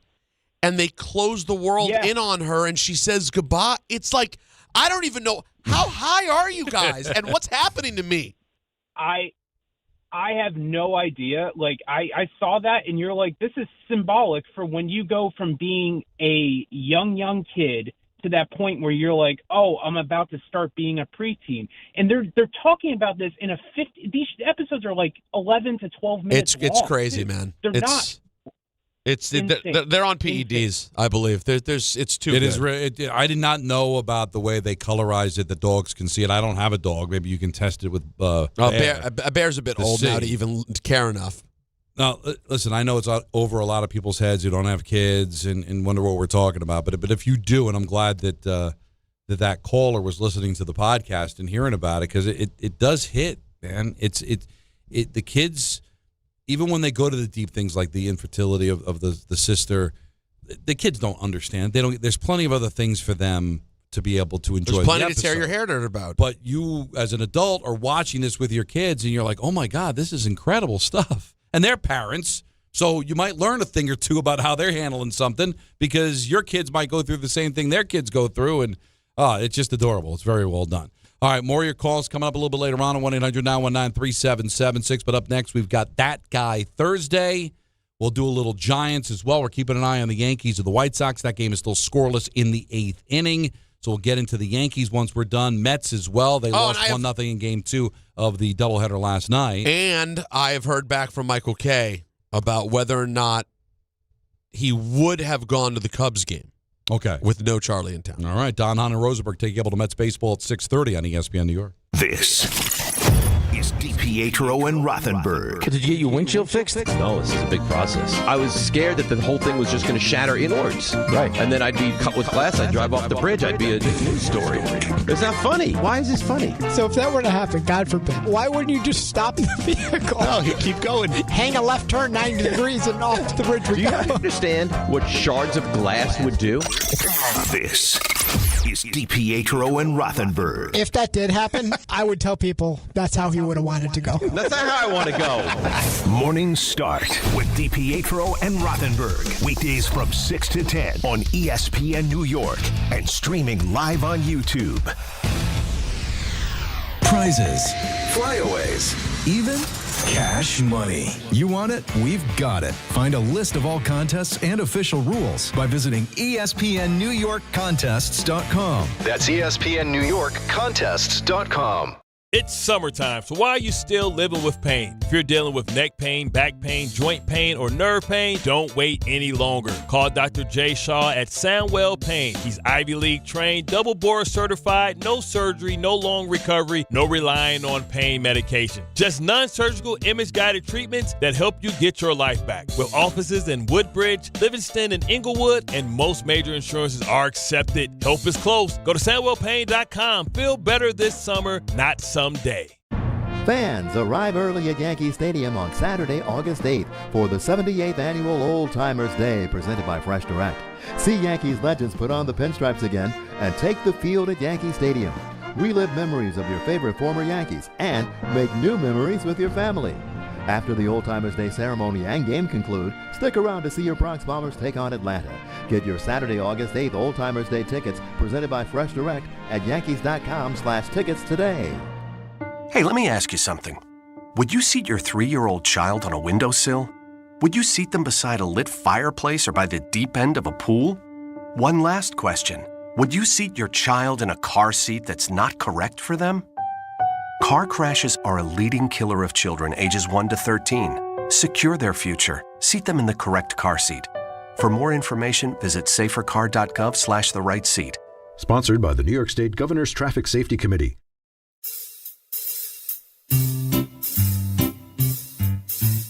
1-877 Cars for Kids. KARS Cards for Kids. 1-877 Cards for Kids. Donate your card today. 1-877 Cars for Kids. KARS Cars for Kids. 1-877 Cars for Kids. Donate your car today. Ready to get rid of that old car? Donate it to Cars for Kids. Call 877 Cars for Kids to speak to a friendly live agent. Donation is super easy, and your car can be picked up as soon as tomorrow. Go to carsforkids.org now or call 877 Cars for Kids to donate your car today. 1-877 Cars for Kids. KARS Cars for Kids. 1-877 Cars for Kids. Did you know you can donate real estate too? Go to carsforkids.org. That's cars with a K. And now it's time for traffic. Here's Brandy Scott. Thanks so much, guys. We've got the Mets home tonight over at Citi Field. You might want to give yourself a generous head start, especially if you're heading into Queens across the Upper East River. Whitestone Bridge just jammed there. Delays go back onto the southbound Hutch in the Bronx. Still bumper to bumper on the Grand Central westbound, heading toward the Triborough Bridge. Broken down van in the left lane by the BQE. You're packed heading past LaGuardia. Slow crawl on the inbound Gowanus in Brooklyn. A big accident right before 39th. Delays there starting to back up to the Verrazano. Inbound George doing better, about 20 to 30 for both the upper and lower decks. Best of it's the outbound George Westside Highway and Henry Hudson. Outbound Lincoln Orinda close to a half hour. Outbound Holland 45 plus. This report is sponsored by Mothers Against Drunk Driving. For victims of drunk and drug driving, your grief is unique, but you're not alone. You always have a place at MAD. Visit mad.org. I'm Brandy Scott on 880 ESPN New York. In a contracting business, you're either growing or you're grinding. Success is no longer about hard work alone. It's about using AI to accelerate impact. Service Titan is the only integrated intelligence that seamlessly automates your entire workflow, from first call to final invoice. Born in the trades, built for visionaries ready to stop operating and start automating. Service Titan. AI for the trades. Progressive knows you think the grass is always greener. Like maybe you ride a motorcycle. But today, it's raining. So you wish you had an RV. But if you did, you'd have to listen to some guy parked next to you at a campsite plays acoustic guitar. Now, before you start wishing you had a boat, remember, your brother-in-law would invite himself every weekend. Permission to come aboard, Captain? But one thing that is greener is the money you could save when you bundle your RV, boat, or motorcycle with your home or auto with Progressive. Progressive Casualty Insurance Company affiliates and third-party insurers. Not available in all states or situations. We all have that one friend. I'm talking about the yo-yos who set themselves on fire and bathe in pork and beans. Or know that one person. I'm here with my family. Who can't help but be. He's not cool. His voice is weird. He's kind of a dork. His brother's a tool. His girlfriend's annoying. That guy. I didn't know it was Banner night. We won't be out for that. It's time for That Guy Thursday. Hey guys, anyone want to play some ball? With Don, Hahn, and Rosenberg. He's just being that guy. That Guy Thursday. It's always fun to do that. Get into who is going to be that guy. Quick update on the Yankees, White Sox, and the Yankees scoreless in the bottom of the eighth inning. Now, That Guy Thursday for me, Peter, is Robert Saleh. He, of course, the head coach of the Tennessee Titans. Now, Fireman Ed does an amazing Jet show on YouTube. And he's been doing it for years. He takes it on the road. And he had Fireman Ed on his show. Okay. And Fireman Ed had a report about something Saleh said about the Jets game against the Tennessee Titans on opening day. But here's, so this is Jake with Fireman Ed, Jake Yasmin? Okay. And here is Fireman Ed, what he's reporting Saleh had apparently said. I got a little birdie that was out in Tahoe that told me that Saleh said they were going to beat our ass. That came directly from Saleh. I can't say who said it to me, but he said, we're going to beat their ass. I said, oh, baby, put that on them. And he wanted to make it bulletin board fodder, and Saleh, again, saying stuff, all gas, no brake, and now he's got bulletin board fodder. Now, again, I don't know if this is true or not. Fireman Ed could be making it up, or where the person that told Fireman Ed could have made it up. Maybe it was completely taken out of context. I don't know. But because Jake and his show is pretty big, it made it to Tennessee, to where one of the reporters today at camp asked Saleh about it. I don't know, man. I was just made aware of it like 15 minutes ago. I must have had over 1,000 fan interactions at that event, so who knows? But, I mean, isn't that the objective anyway, though, man? Like, I don't think the Jets are coming here week one to sit at the 50-yard line, roast marshmallows, and talk about our summers. So we're getting after it, they're getting after it, and may the best team win. Now, here's why he's that guy. Own it, man. Clearly, you said it. He could have denied it. No, I never said that. But he's like, I talked to 1,000 people. If you said we're going to beat their ass, I think he'd remember saying that, right? You interact with a lot of fans. You were at Fan Fest a couple of weeks ago. You interview a lot of different people. You run into a lot of people. You remember things that you say, especially if it's something like that. He's been around long enough to know that something like that's going to get thrown back at him. But then he turns around and says, well, isn't that the objective anyway? So it sounds like he wants to own it without owning it. If you didn't say it, say I didn't say it. If you say it, well, then say it. Like, don't half-ass it. Come on, we live in a world right now that you say something to somebody, it's probably going to go out. I don't want to ruin you're that guy, right? No, you're not going to change my mind. Okay, but let me push back, though. Go ahead. There's no world in which he's interacting with 1 million people and someone just quick in conversation is like, hey, what about the Jets week 1? He goes, I'm going to kick their ass, and doesn't really think much, literally thinks nothing of it. It's just a nothing thing to say. Is that possible? I guess, but in this day and age, man, he just finished a couple of years in New York. Right.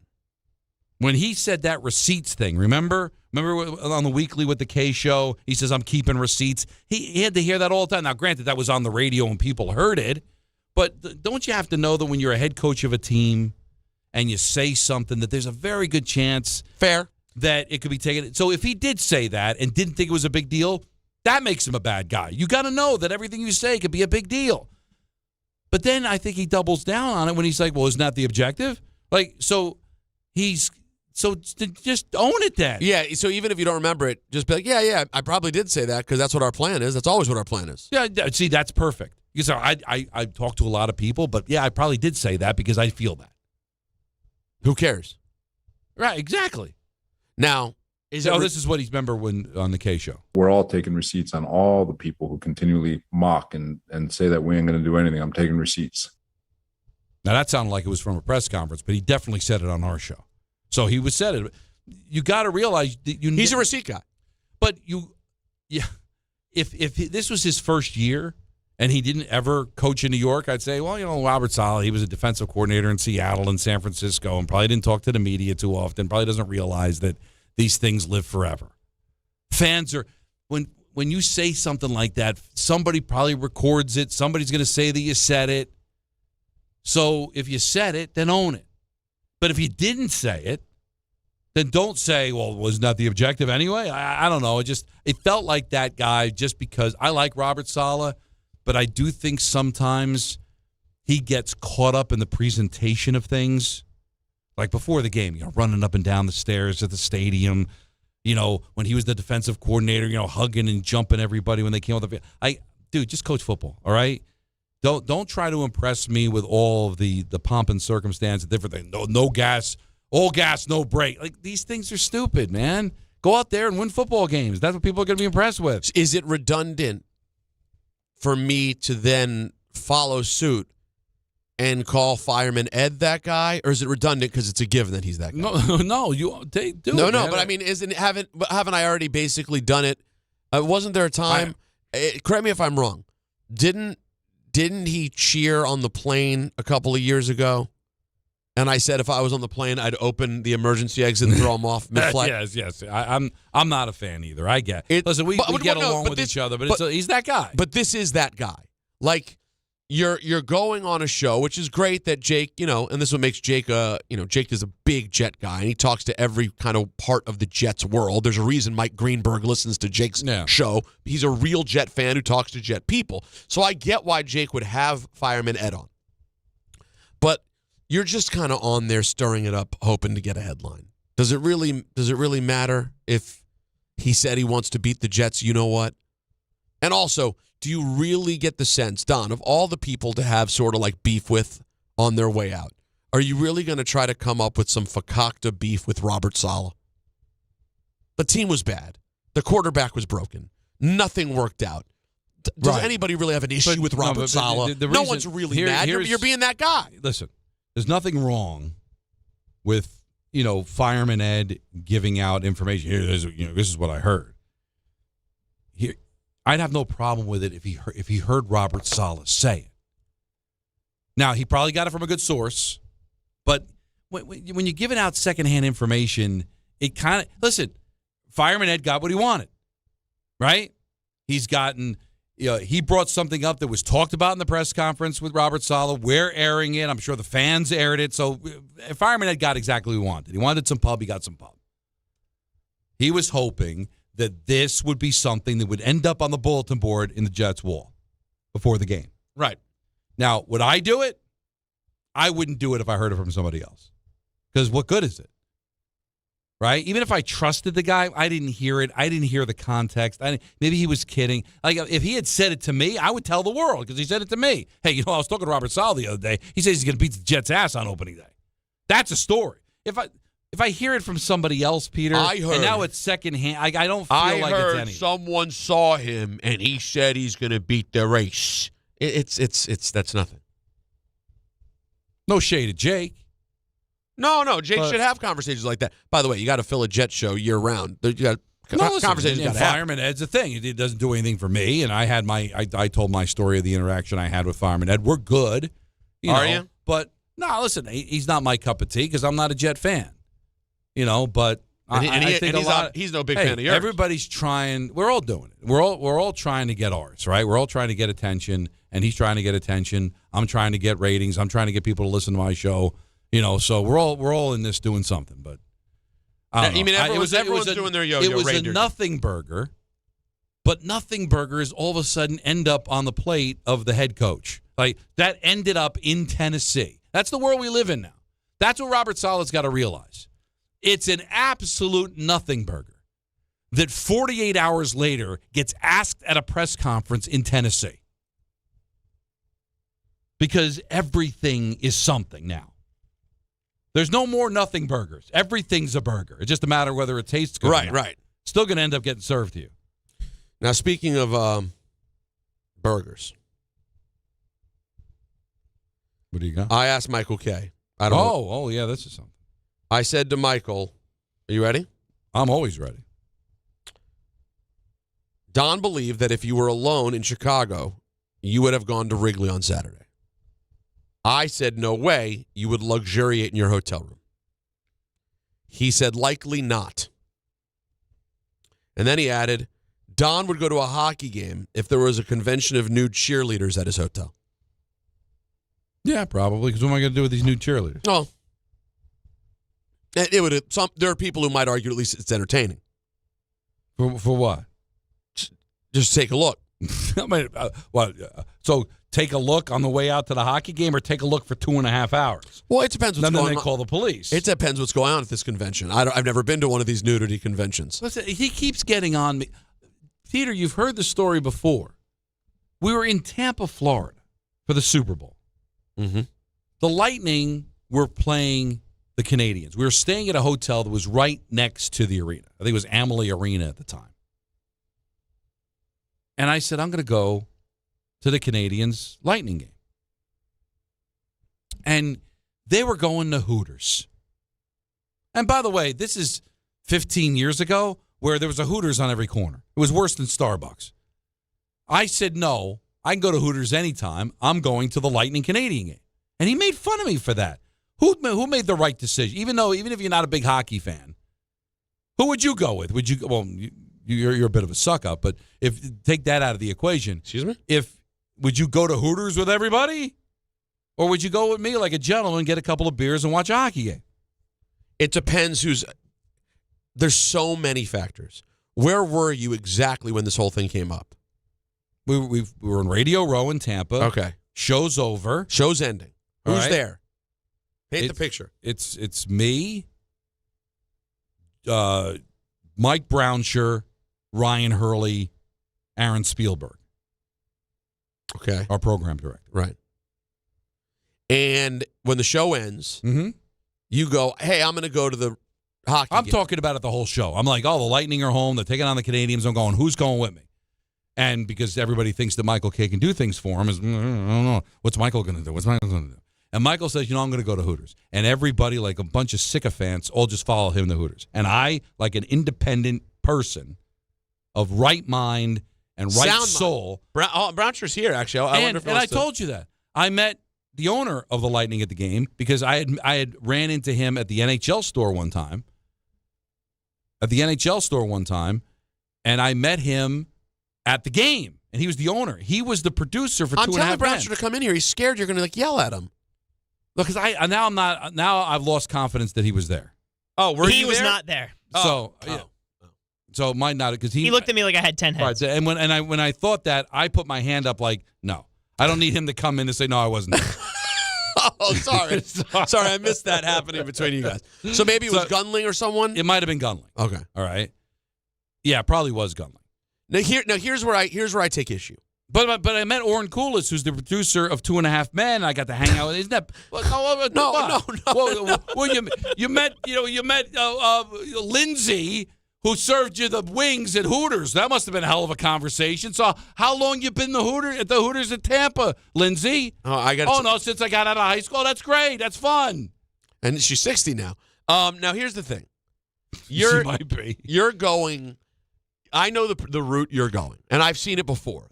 Everyone needs to go be around Michael. Yes. Okay.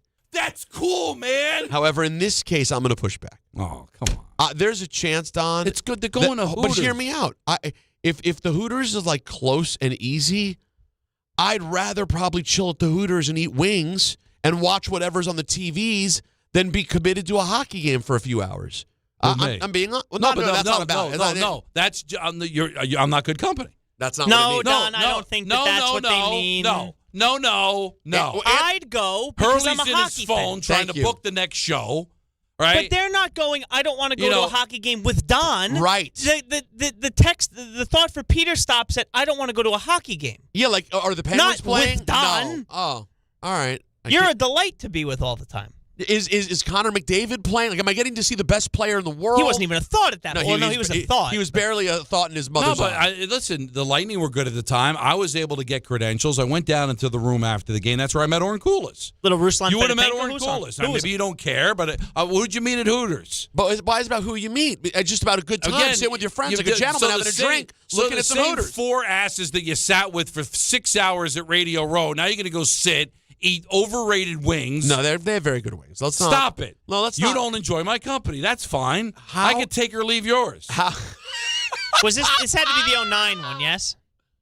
Yes. This is an insane. You have it's a not lot, an insane no, take. you have a lot of insane takes. I got to tell you, I got talked out. I go to whatever sporting event is happening, whatever Super Bowl I'm going to be at. When we were in Indianapolis for the Giants Super Bowl, I tried to go to the Pacer game. Nobody wanted to go with me, and I still, to this day, regret caving. Otherwise, I could have went to Market Square Arena and watched an NBA game like a gentleman. By the way, but it turned out better because we ended up going to a restaurant where the Nets were at, and we ended up hanging out with some Nets and Iron Eagle, and it was fun. Anthony. Hi, Peter. If you were in the exact situation Don just described. Correct. Except instead of a hockey game. Yeah. It was going to a completely random Pacer game. Hooters. You're going to Hooters, right? I'd go to St. Elmo's and get the lovely. You get the. I love how the shrimp sauce. Like you just walk into St. Elmo's and get anything. No, but just give me just put the cocktail sauce in my hands. Yeah, that's just, all. Open up your mouth and just take it right in. All right. But I'll tell you what. If Jacob liked me enough, because Anthony said something, I could see that getting cut. Yeah. Otherwise, it's on the cutting room floor. Vanilla Cavalier was on that team. But you see what I'm saying? Like going to a game, and also important part Don's leaving out. Don got a credential. Would everyone else have gotten a credential? Yeah, because I was working with the NHL at the time. I would have gotten you in. Okay. I just think going to a game feels like a bit of a commitment. Where did you watch the game from? I just sat in the stands. In regular seats?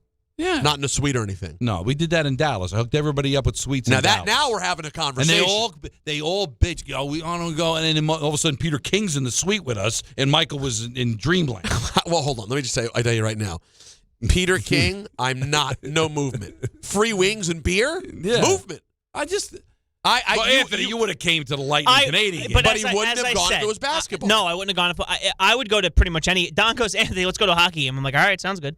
That's right. When I was in Fordham, I went to a UMass game. When we were covering a basketball game. I like going when I was in Anaheim when the Ducks took on the Senators in the Stanley Cup Final. Me and EJ Raddick, the great EJ Raddick, we went to an Angels-Mariners game. Like I like going to stuff like that. You know, wacky me. I'm a sports fan. Baseball would be interesting. But Hooters, there's a Hooters everywhere. And in 2009, there was probably one right across the street from your apartment. Well, but now here's another thing. Let me defend these people. You know they went because I gotta go hang with you Michael. You think that's not Hurley's MO. Hurley wouldn't go just to be with Michael. Now, in retrospect, now understanding Hurley's situation, we're going back 16, 17 years. Yeah. Hurley had little kids at home, at least one little kid.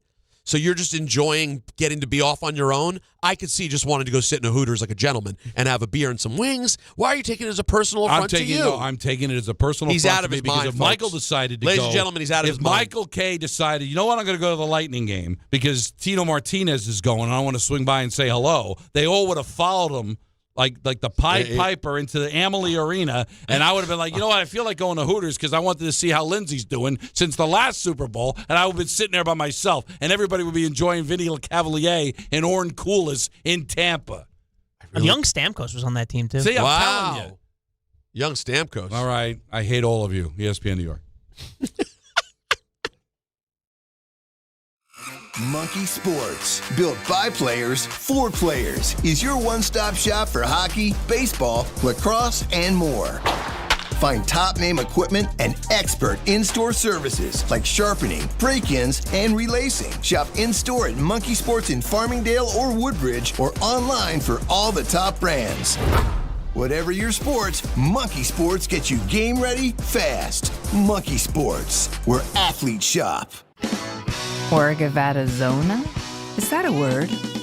In the 2026 Kia Sportage Turbo Hybrid, it might as well be, because it can be one road trip. It's all about turbocharged power and hybrid efficiency working together, so you get the thrill of quick acceleration and the satisfaction of fuel efficiency. Book a test drive and keep the adventure going. Kia, movement that inspires. Call 800-3334-KIA for details. Always drive safely. Miller time. People think it just happens, but that's not true. You know what you gotta do? You gotta go say hello with some beers. Make the plans. Forget the couch. Go to that thing. Play the game. See them in person. Talk to that stranger. Live a little. Small acts of rebellion that bring us together. Because legendary moments start with a light. It's Miller time.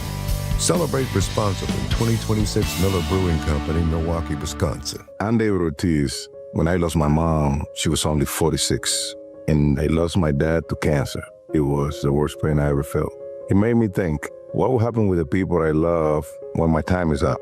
That's why I have life insurance. Ethos makes it easy. It's all online, take about 10 minutes, and you can get up to $3 million in coverage. Get your free quote at ethos.com/game. That's ethos.com/game. Paid testimonial. Time spent on application may vary. Online health questions required. Drip Drop is doctor-developed, proven fast hydration that helps your body and mind work better. Trusted by firefighters, medical professionals, and over 90% of top college and pro sports teams.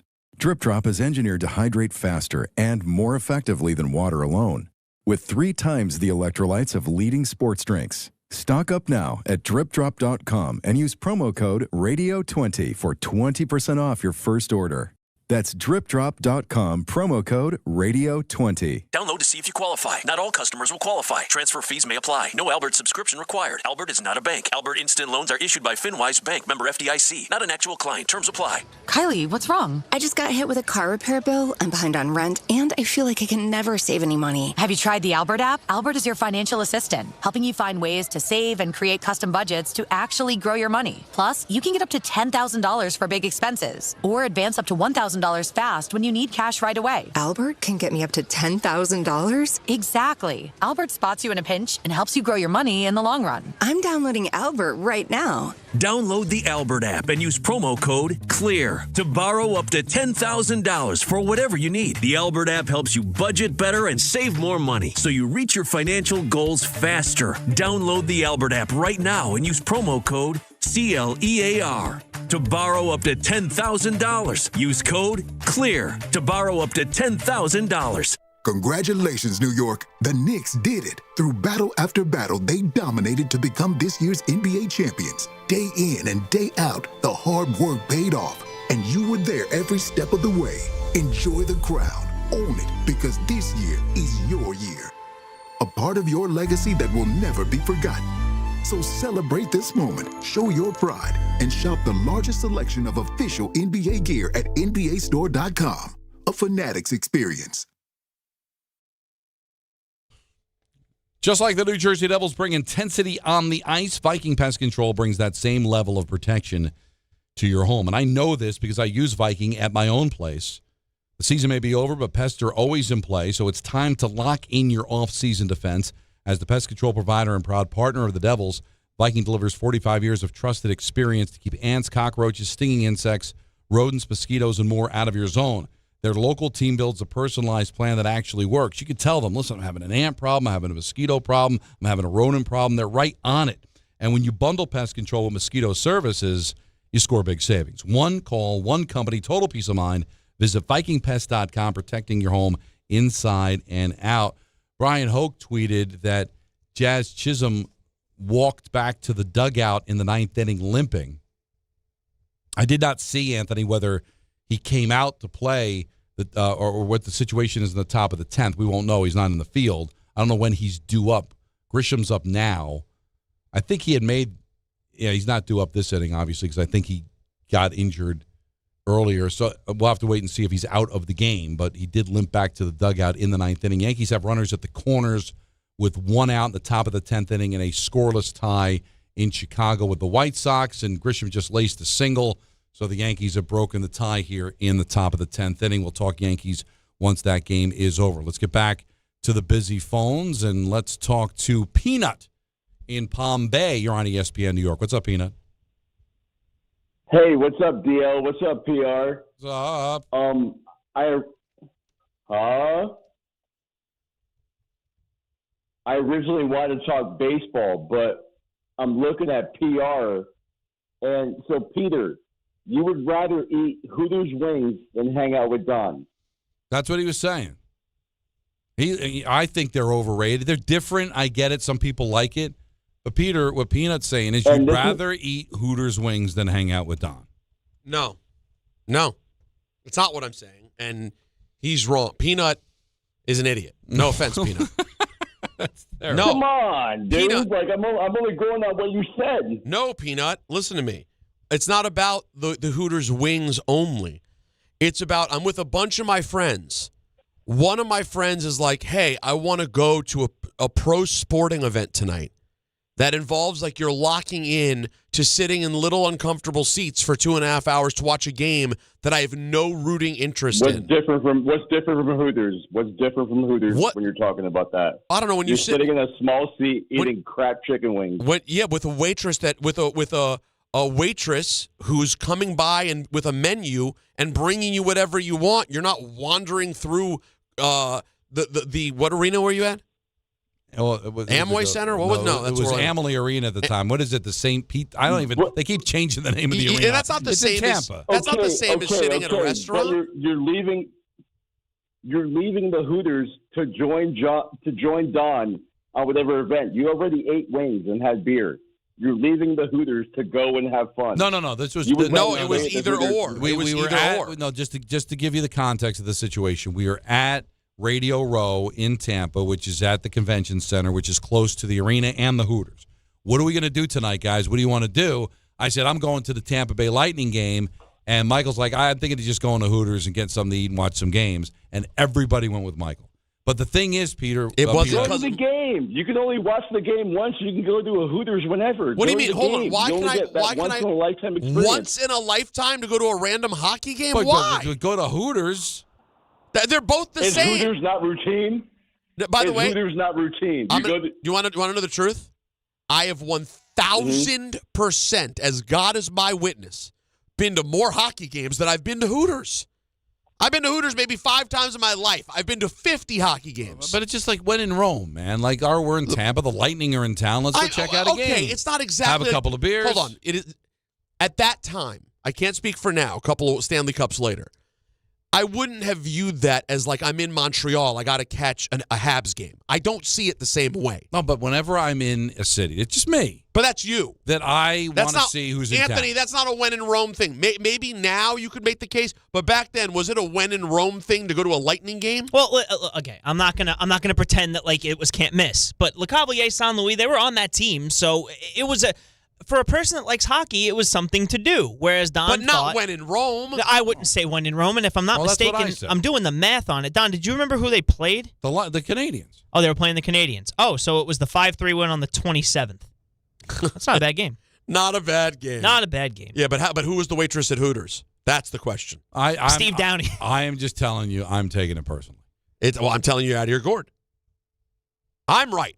I've never been more confident. Connor in Brooklyn. You're on ESPN New York. Hi, Connor. Hey, guys. How's it going? First-time caller. Love you guys.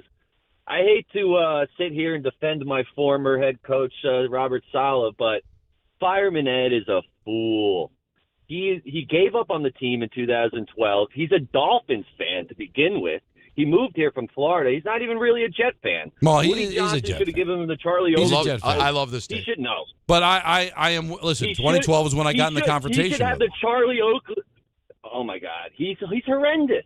There's no reason. He just wants to stay relevant. I know so many more people, Jake Asman included, who are better Jet fans who should be lifted up by Woody Johnson and the organization than that fool. He's definitely like Mr. Super Joe Jet fan. I don't get that anymore. He did. He was incognito, and he didn't, because he was getting ripped by some fans, and he didn't want to go anymore. And then when he went, he wasn't doing the chant. Then the chant came back. Whatever. I can't follow the drama. Giants spoke, and we also, Jordan Rodgers and Adam Schefter on Get Up had some very interesting things to say about the Giants. We're going to dive into that next.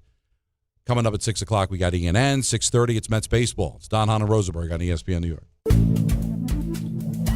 Good Karma Brands is proud to be an equal opportunity employer, providing equal employment, development, and advancement opportunities to all teammates and applicants.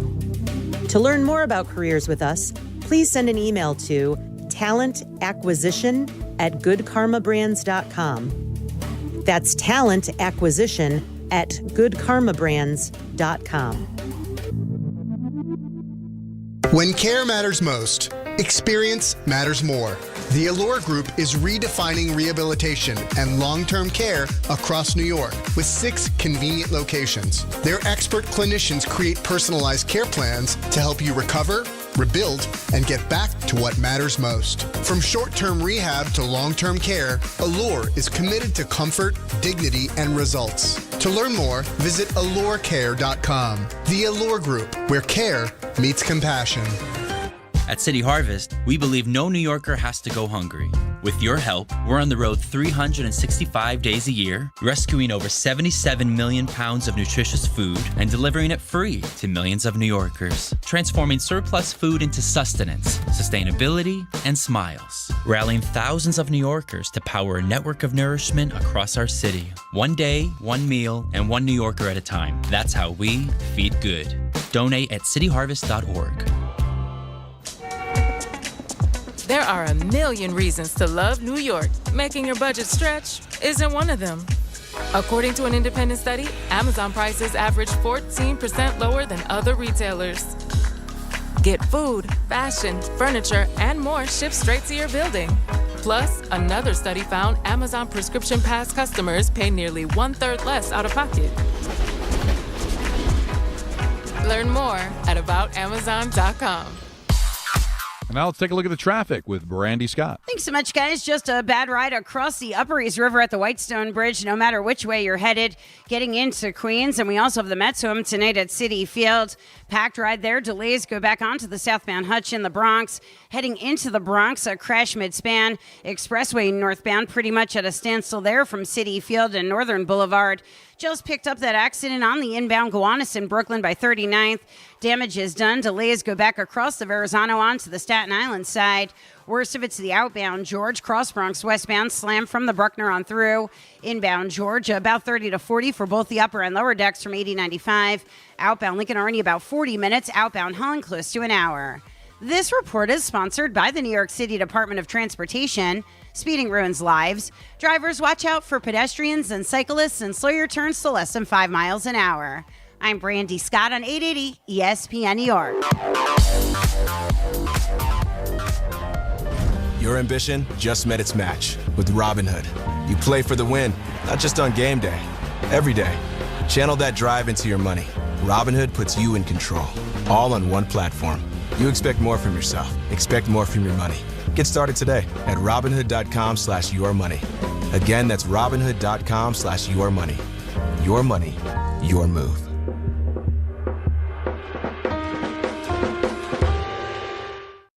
Okay, all signed up. Easy. Now let's run payroll. What the? Hey, girl.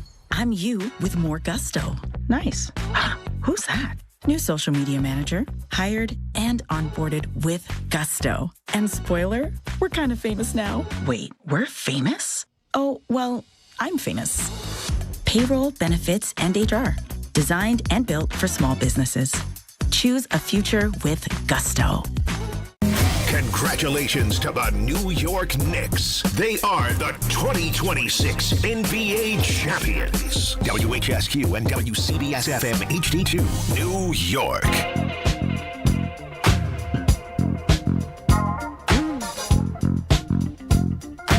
.501 of the big city. Don, Hahn, and Rosenberg with you till 6:30. At that time, we'll pass it off to Howie and the boys for Mets and Marlins. Coming up at 6:30 again. First game of a 4-game set between the Mets and Miami. The Giants spoke as we get deeper into training camp here. And John Harbaugh, Harbs, as he's called in Giant circles. I have heard that, yeah. What's he seen from Abdul Carter? He's had 2 good practices. I mean, he's doing everything well right now. He was in the backfield quite a bit. He's going against a really good tackle, too, and thought those guys are making each other better. I just appreciate that kind of competition, ones against ones a lot of times, and he looked good. He's not the only guy. He had a heck of a practice. Not the greatest rookie year for Carter, but still time to grow. What does Abdul Carter have to do, Coach, to get his game to the next level? I think he would tell you just a consistency level, down after down after down, all downs, all situations, being a complete player on the edge. And we'll move him around, too. And that includes even dropping him into coverage sometimes. All those things. Play the run, rush the passer, all the movements, stunts, things like that. Cover for guys on movements.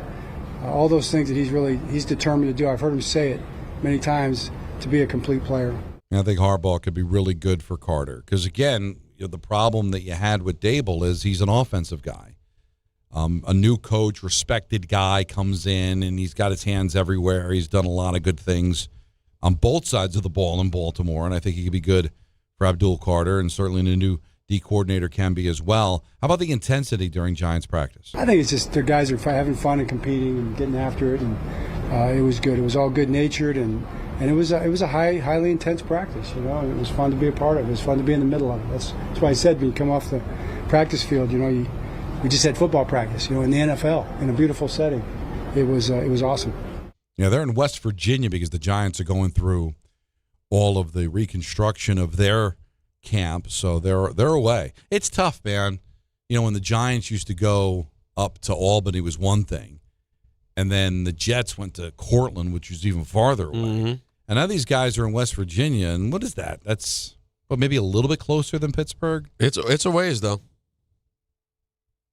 He was one notch away from how much Harbaugh enjoys this whole thing. He was one notch away from. I can feel it all the way down in my plum. No, this has got to make you feel good if you're a Giant fan, is that he really seems to be revigorated. Like he's really excited to be the Giants head coach. Like, I love Harbs.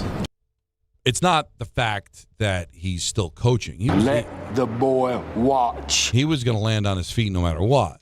But it just feels like he's excited to be the Giants head coach. And that's not nothing. Gotta be excited. No, he specifically loves that he has this gig. Yeah. I don't think it's being performative. I think he really is excited about doing it, and we'll see how successful he'll be at it. All right, on Dart spending extensive time under center. I don't know how much he's done it, but he looks good doing it. It hasn't been an issue at all. It does, I would say, under center in the passing game, it does really discipline your footwork because the drops are so important under center, and I think it enhances and he would tell you it helps even in the gun, pistol or whatever. But another element, it's part of our offense. What our offense is going to be, we're going to be in various elements, and that's one of them. Another interesting subject around the Giants is the future of Kayvon Thibodeau in New York. Now, Shane's still here, and he had those 2 high draft picks, 5 and 7, a few years ago, where he drafts Neal and Thibodeau.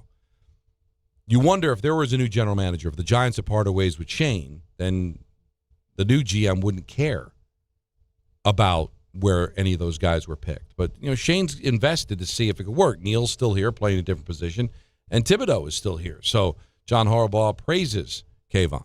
He's a pretty athletic guy. He's aware. He does have good hands. The ability to rush the passer and also the awareness to bat balls down is massive. I mean, batted balls is a big stat in defensive football in terms of getting off the field. So that's something we work on. We do not coach our guys against batting balls down in any drill we do. We want to practice that. You know, Dennard Wilson's the new defensive coordinator, so hopefully he can turn around Carter from last year, turn around Thibodeau. So those guys start to play to where they were drafted, Peter. Now this defense can get something going. We'll see.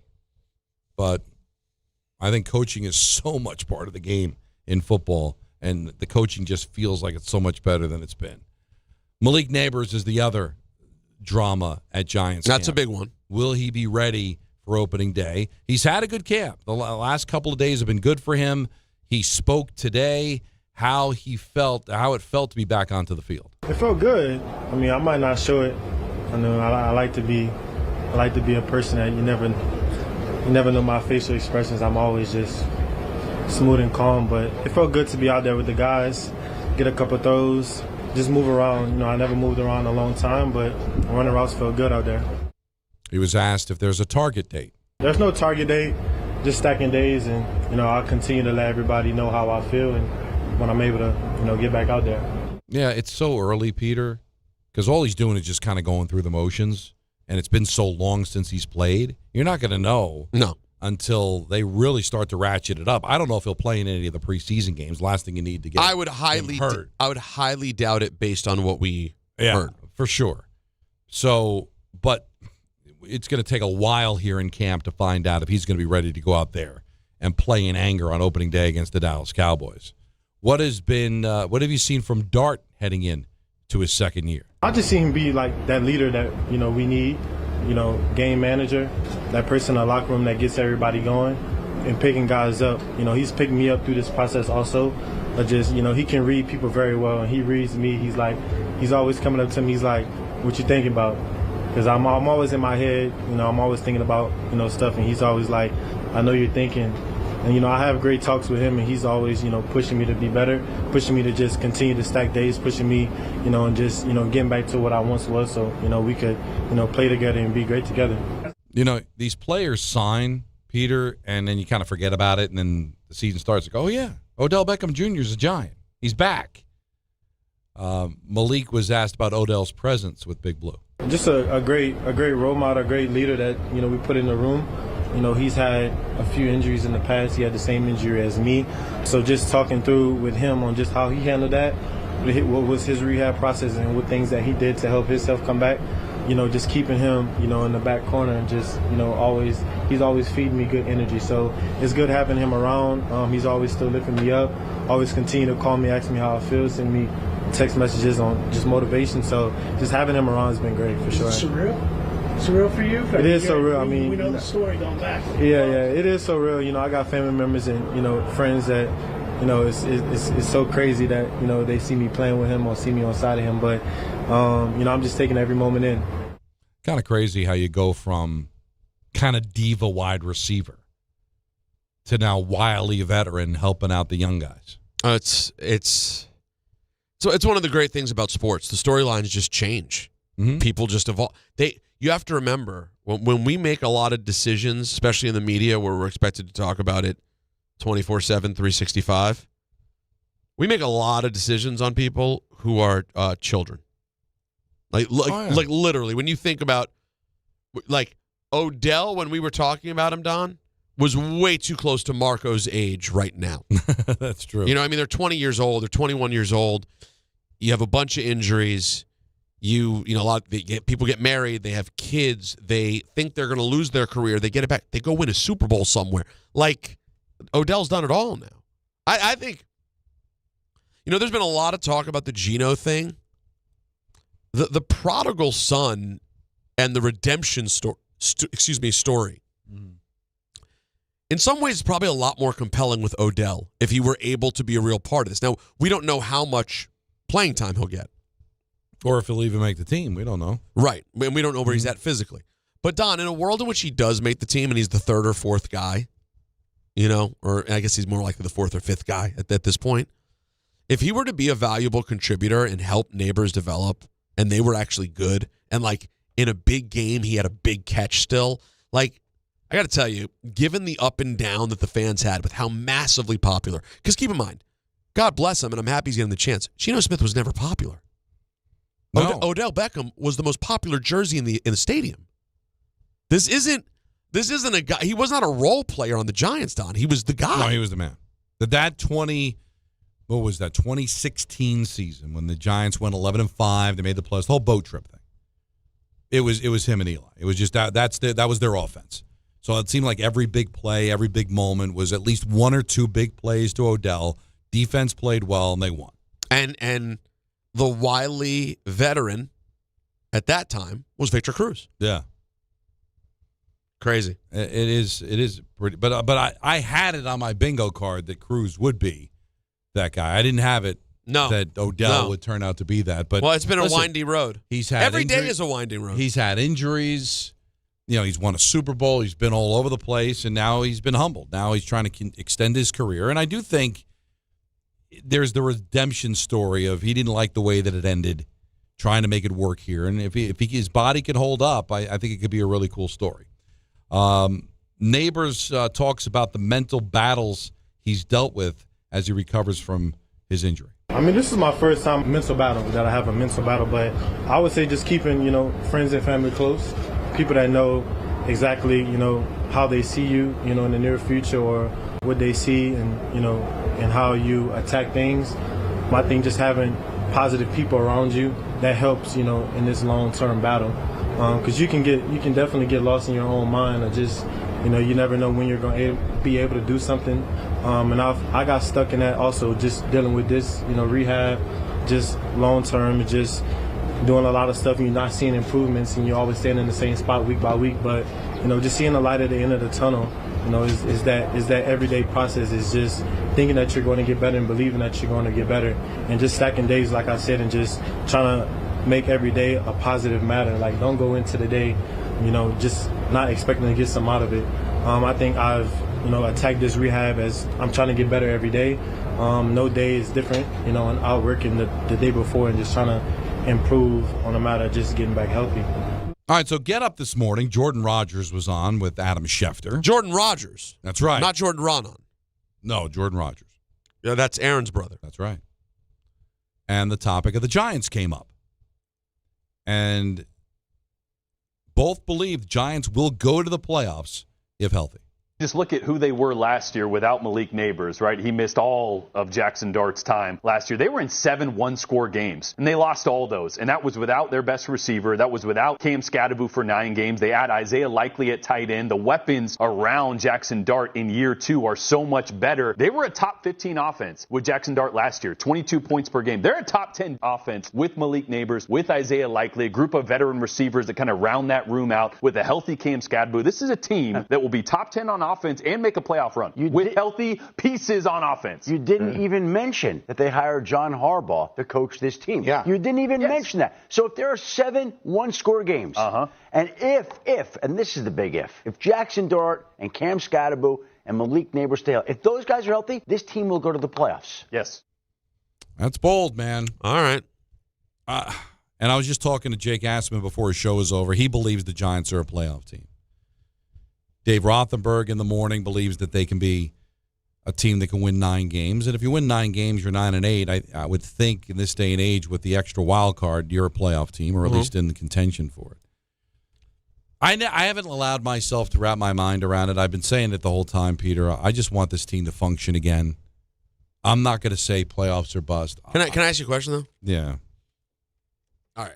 I'm not even going to take this personally and get into the fact that, like, everyone's jumped. The Giants are going to the playoffs, and the Commanders don't even exist in the division all of a sudden. Why can't it be both of them and the other two just go away? That would be nice, but it doesn't seem like that's likely. So here's the question I have for you. I won't even play the Dallas Reindeer game. Mm-hmm. Let's just play Philly wins the division, right? Let's just live in the reality we've been living in. Right.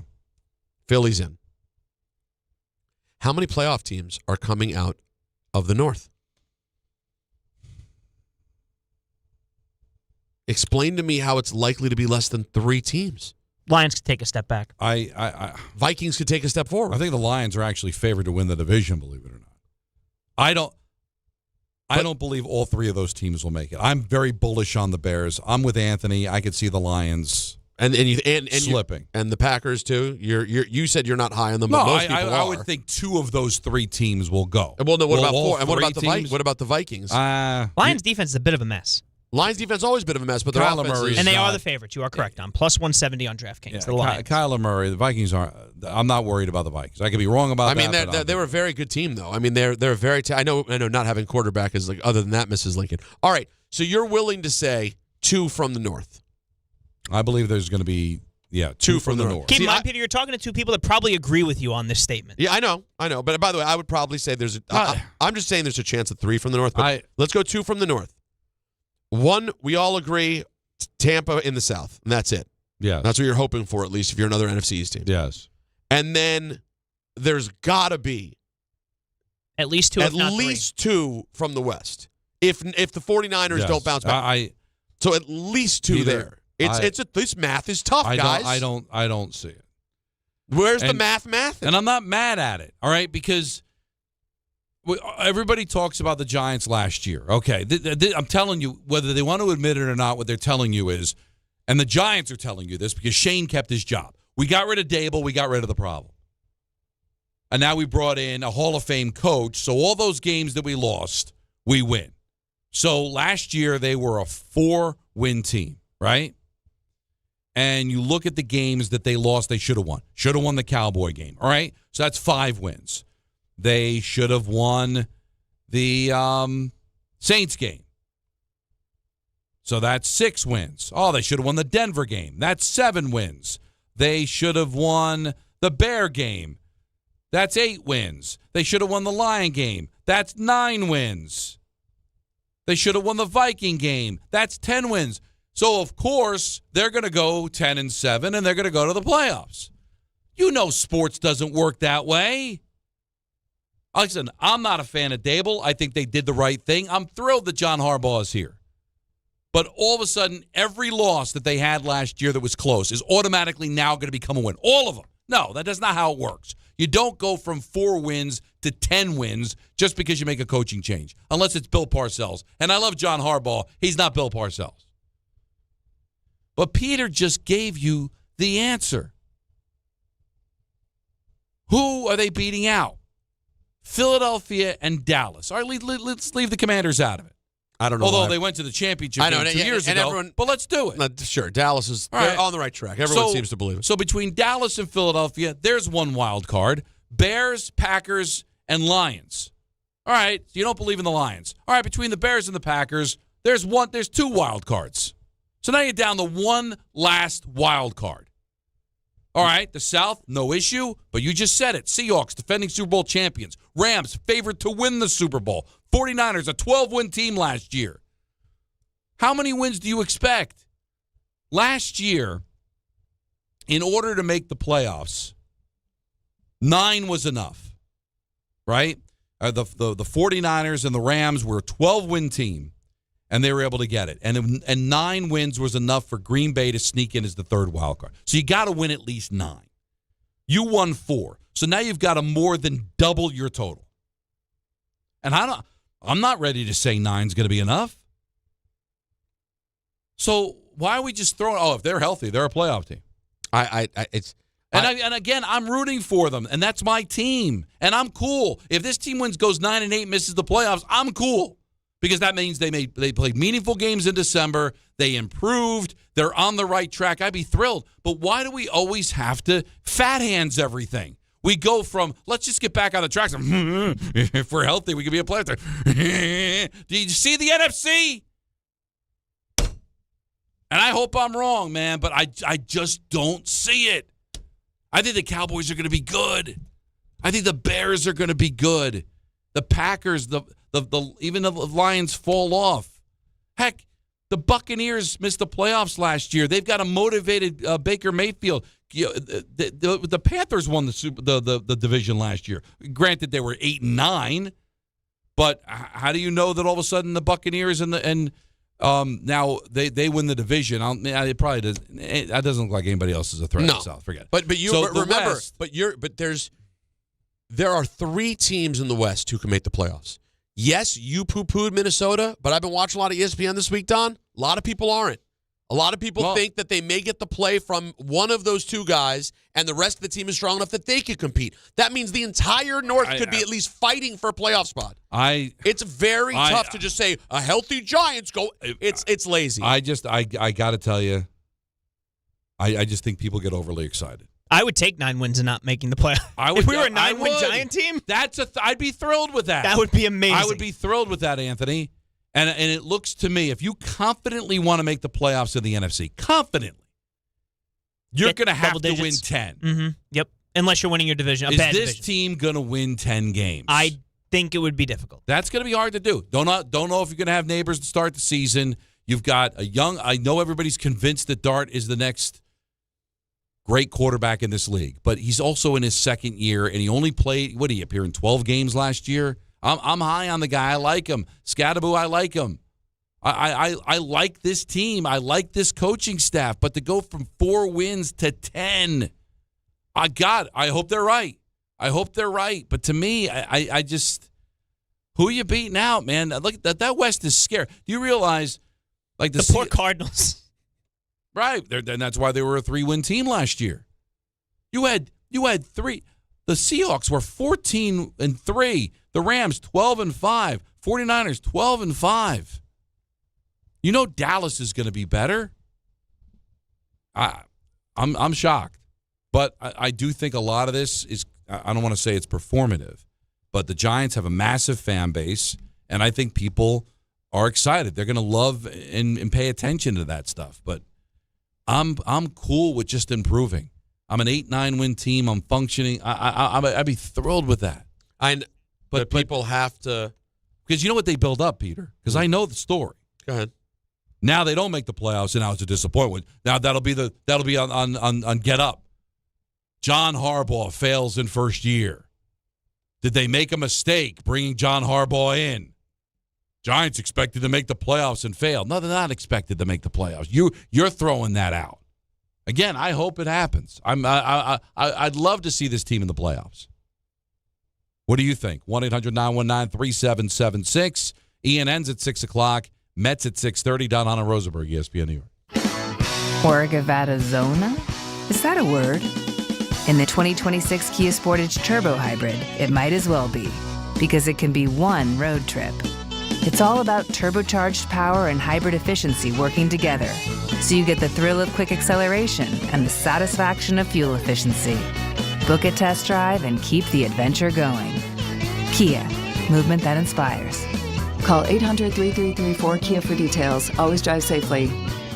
There you were, surrounded by fans. Everybody remembers the game. Nobody remembers the guy coughing behind you. Till a few days later, at 2 a.m., you wake up with a fever and your throat's on fire. Now what? Urgent care? Closed. ER? Slammed. Telehealth? Maybe, but the pharmacy's closed. You needed a medical emergency kit. These aren't first aid kits. They contain essential prescriptions used for over 30 common conditions. Sinus and ear infection, UTIs, stomach bugs, traveler's diarrhea, and more on hand before you need them. Use your doctor-developed guidebook to select the right prescription or call their telemedicine doctor standing by. It's like an urgent care and drugstore at home. When you're sick, traveling, or stranded, you'll wish you'd ordered a medical emergency kit. Order online in minutes and it's shipped to your door. And save $45 with my promo code 880 at urgentcarekit.com/880. That's promo code 880 at urgentcarekit.com/880. Tricon Construction is growing across New Jersey, delivering larger, more complex commercial projects with the precision today's developers expect. Because when the timelines, capital, and reputation are all on the line, you need more than a contractor. You need a true construction partner. Tricon brings experienced leadership, disciplined project management, and a team built around accountability and execution. From planning to completion, they build with purpose, professionalism, and pride. For serious commercial projects, build with Tricon. Visit triconbuilds.com. That's triconbuilds.com. The summer of soccer is heating up with Red Bull New York. Join the Red Bulls on Saturday, August 1st as they take on Orlando City SC at Sports Illustrated Stadium. It's Hometown Heroes Night, celebrating the first responders, community leaders, and everyday heroes who make a difference across our communities. Kickoff is at 7:30 p.m., but the fun starts at 4 p.m. on the Boulevard with 3 hours of pregame entertainment. Get your tickets today at NewYorkRedBulls.com. Hey! My dad is bringing home the best birthday cake ever! It was my 5th birthday, and my dad was bringing home the cake. Should have been here a half hour ago. The cake never made it, and neither did my dad. 911, what's your emergency? That was the day a drunk driver killed my dad. Daddy? Impaired drivers take lives. Think. Sponsored by the New York State Governor's Traffic Safety Committee. Aired in cooperation with the New York State Broadcasters Association. And now it's time for traffic. Here's Brandy Scott. Thanks, guys. We're going to start off in Westchester County, jammed on 287 westbound, over by 22 in White Plains. Emergency roadwork out there. You're down to 1 lane. Traffic is pretty much at a standstill from the New England Thruway. After that, just some pockets of company at the Tappan Zee Bridge getting onto the Rockland side. Inbound, George, stick with the lower deck. Upper level going to run you 30 to 40 from 80-95. Better from the 4 and 46 approaches. Heading over to the outbound, George, heaviest ride, Cross Bronx westbound. You're jammed there from White Plains Road on through. Outbound Lincoln are you 30 to 40. Outbound Hone 45 plus. We've got the Mets home tonight at Citi Field, already jammed at the Whitestone Bridge getting into Queens. Solid ride on the Hutch southbound from Westchester Avenue in the Bronx. This report is sponsored by Mothers Against Drunk Driving. For victims of drunk and drug driving, your grief is unique, but you're not alone. You always have a place at MAD. Visit mad.org. I'm Brandy Scott on 880 ESPN New York. Hot damn! Twisted Tea Hard Iced Tea just got harder with Twisted Tea Extreme. The hard iced tea taste you know and love, but with an 8% kick of alcohol. Twisted Tea Extreme is made with real brewed tea, goes down smooth, and brings your daytime drinking to the next level. Just look for the bright yellow cans in the cooler and get ready to dial up the fun. Big flavor, extreme kick. Twisted Tea Extreme. Keep it twisted! Twisted Tea Brewing Company, Cincinnati, Ohio. Please drink responsibly. Do you read more about your team in the off-season than in the season? Does your game day outfit include a brown bag with eye holes? Then you may be a fan of a BST or bad sports team. Luckily, when you bundle your home and auto insurance with Progressive, you're protected. Because seeing your painted face in the rearview mirror after a loss isn't just depressing. It's distracting. Visit Progressive.com today. Progressive Casualty Insurance Company, affiliates, and other insurers. Covered subject to policy terms. Not available in all states or situations.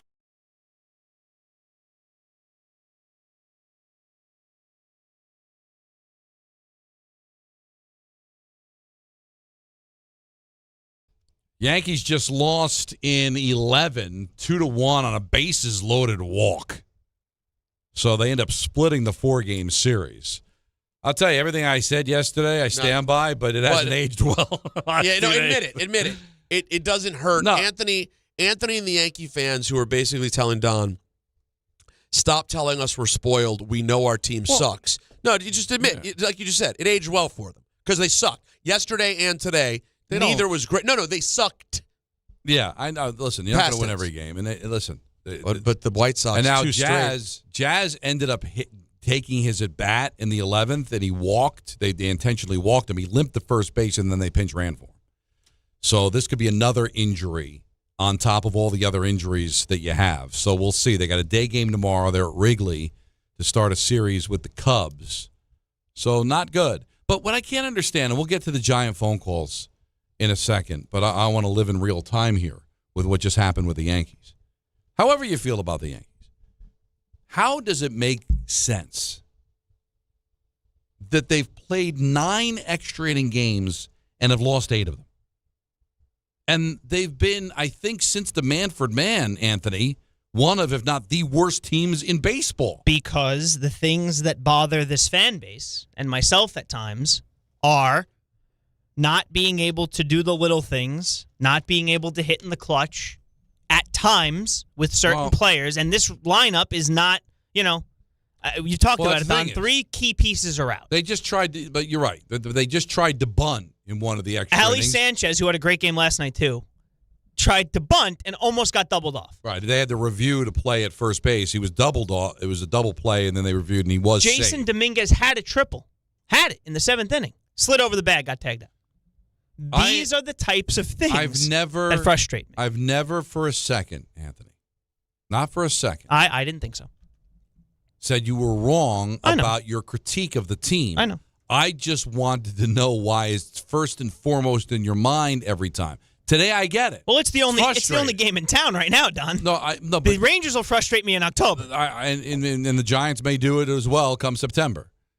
But what I'm saying is that there's been a lot of winning up until the last couple of days. No doubt about it. And we even took phone calls yesterday with people saying, Don, you're right. I am proud of this team. I am shocked that they're playing as well as they are with all the injuries.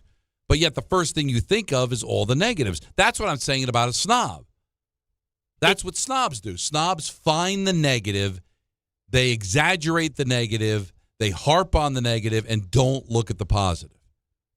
Looking at a beautiful painting and sitting there and grading it a 7 out of 10 because it has this flaw or that flaw. Come on, man. Don't be above it. Yeah, look, but by the way, you know I've taken those calls. You know that. So I'm aware that those people exist. They call this radio station. But it cascades in a way, and they haven't had a day off, and it feels like forever at this point. They haven't had a day off since 1958. They haven't had a day off since last Thursday.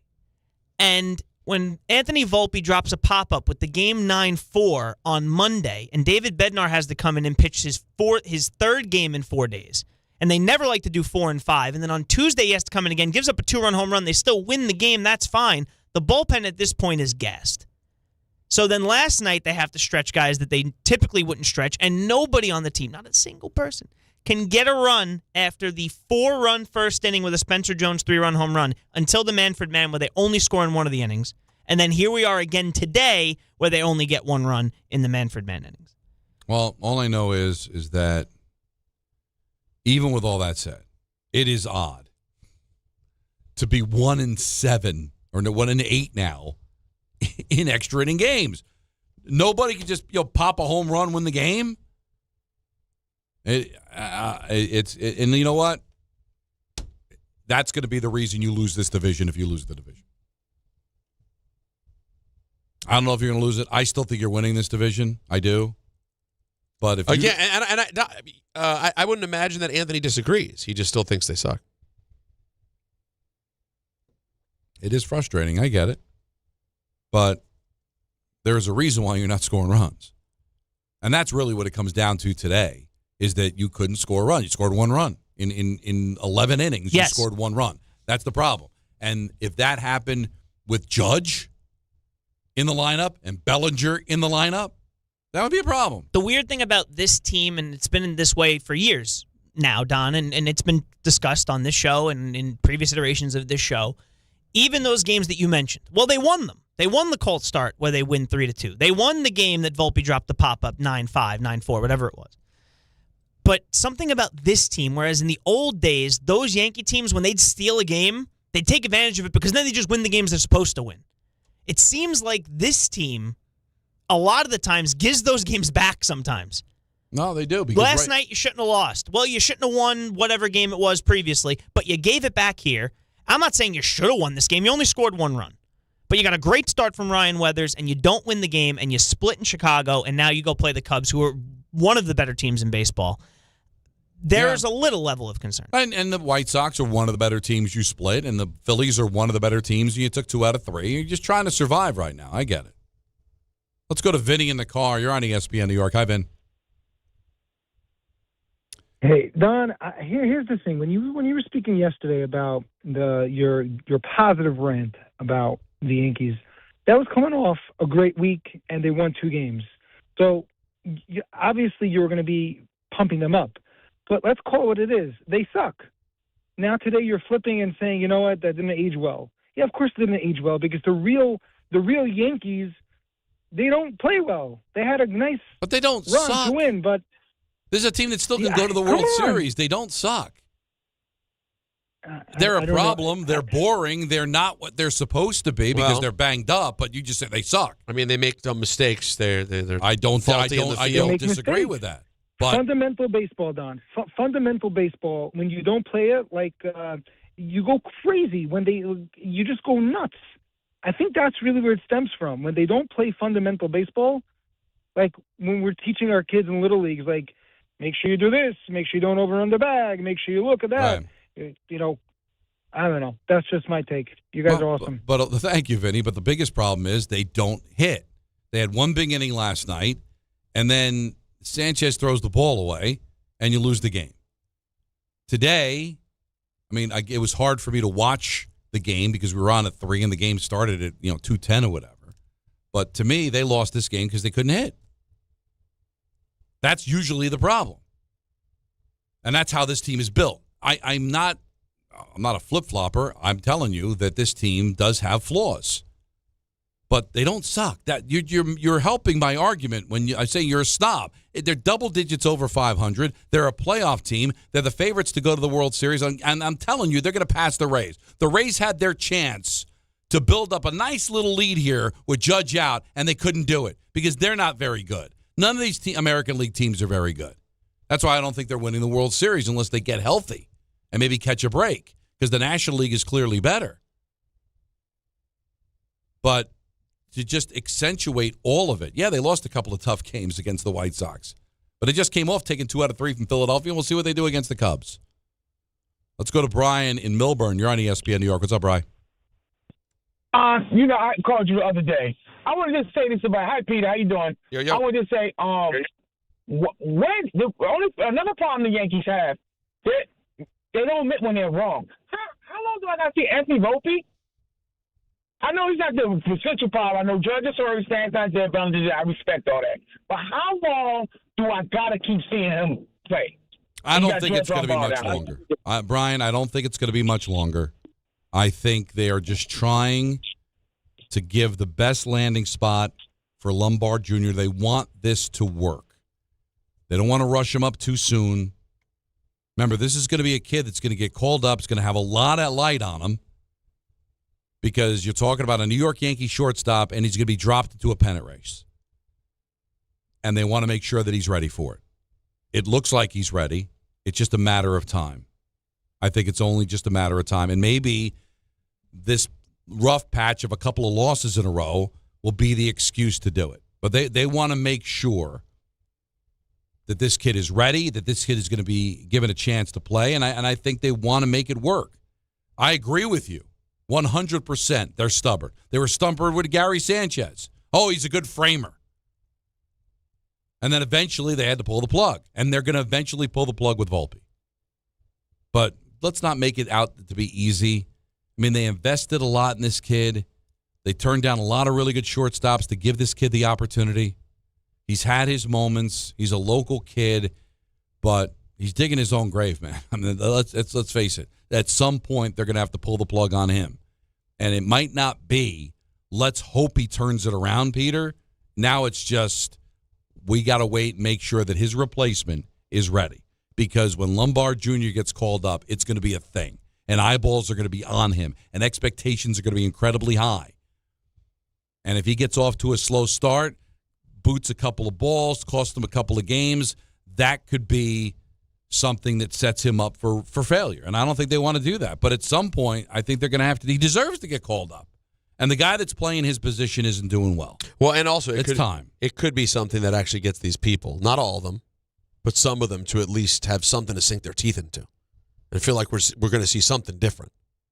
Because Don, you could certainly make the case that however you feel about what the Yankees are doing, they need something. Like, I know they've definitely been staying above water given the injuries, being without the best player in baseball. They've done pretty well considering, no question. But you can also tell if they can't continue, they will not be able to hang on with just great pitching in the playoffs. That will not be enough. They're going to have to score a few runs. But I'm really interested in seeing what this team could look like with a healthy Bellinger, a healthy Judge, with this pitching. Because remember, Cole and Fried came back while Judge was already hurt. So this pitching is off the charts now, and to add 2 big bats and whatever they do with the deadline, I'm interested to see how that's going to look. Let's go to Frank and Elizabeth. You're on ESPN New York. What's up, Frank? Don, how you doing, man? Good. What's up? Listen, I hear you talking Yankees. Why ain't you mentioning beginning, the middle, and the end of your show with the worst team in the history of baseball? Is it because they pay your bills? The Yankees are a playoff team, Don. Yeah. They're going to the playoffs. They're not a problem. Why don't you let us hear about the Mets? Arguably the greatest failure in the history of baseball. Why don't you? Can I try before you go anywhere, Don? Yes. You're aware that for the last couple of days, Don's been telling Yankee fans the Yankees are really good, and you should be happy about being a Yankee fan, and he doesn't understand what that's like because he roots for the putrid Mets. You're aware that's what he's been saying, right? I do understand that. So why are you but you're attempting to get him to go crazy? You just hope that you can get Don mad and he'll go crazy? Is that what you're hoping for?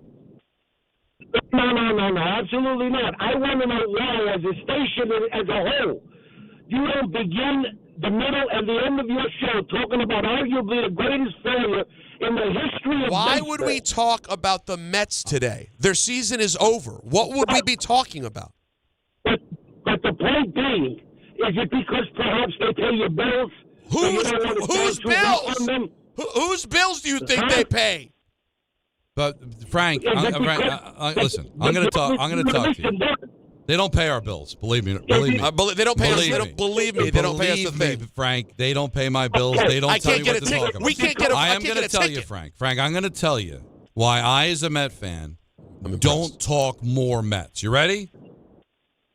I'd like to hear it, yes. All right. Because when we talk Mets, we get zero reaction. I talk Mets. I kill Mets. They shouldn't trade Lindor. Steve Cohen's a fraud with all of his money. David Stearns should be fired. He's awful at what he does. Zero. Phones don't ring. I talk Yankees. I talk Giants. I talk Jets. The phones blow up. I got to play the hits, Frank. Right now, the Mets are a warped record that nobody wants to hear. That's why we don't talk about them, because nobody cares.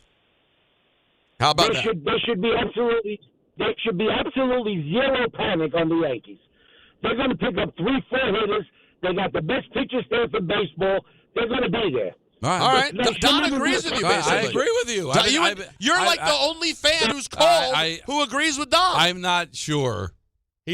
Sometimes the high goes sideways, man. Sometimes there's things in the weed. Well, that's the thing. You smoked it and you thought it was grass. I'm defending the Yankees. I'm trying to fight off Yankee fans who hate their team to tell them everything's going to be okay. I'm Kevin Bacon in Animal House. It's all right. Everything's all right. All is well. And now he's killing me for not talking enough Mets. Anthony, can you believe what just happened? Anthony, tell them. No, Anthony, can you believe what just happened? Well, can you believe how Don just kept that? Like, did not get taken into that because at all? I think he kind of knew what was going on there. I think he was trying to get a reaction out of Don. I get it. Listen, it's hard because then I see people in the YouTube chat lumping those types of people in with me, and I don't think I'm that person because I also don't think they're going to get 3 to 4 people. But to say that I was born into this birthright of championships and winning and success is not really how I view it. But that's part of the call. The other part of the call is that I'm hiding. I'm not talking about the Mets because they're on our air. And listen, I've killed the Mets, but I got to tell you, you know what I'm a fraud of? I'm a slave to giving out what people want to listen to. The Mets right now are a bad record. They are. Right now, we're playing the hits, and we have conversations, we have meetings. The Mets don't give us a reaction because right now the Mets are irrelevant. They're playing irrelevant games. Their fan base has quit on them. Maybe if they make a deal, maybe if something happens, they'll wake back up again because we know there are tons of Met fans. But Peter, they're out on their team, so I don't talk about them because they get no reaction. I'm not in the business of doing a show that gets zero reaction. If I get zero reaction, Peter, I move on. Couldn't agree with you more. No notes, sir. 1-800-919-3776. This is the Last Call crew. Why? Because at 6 o'clock at CNN, then it's Mets baseball on ESPN New York.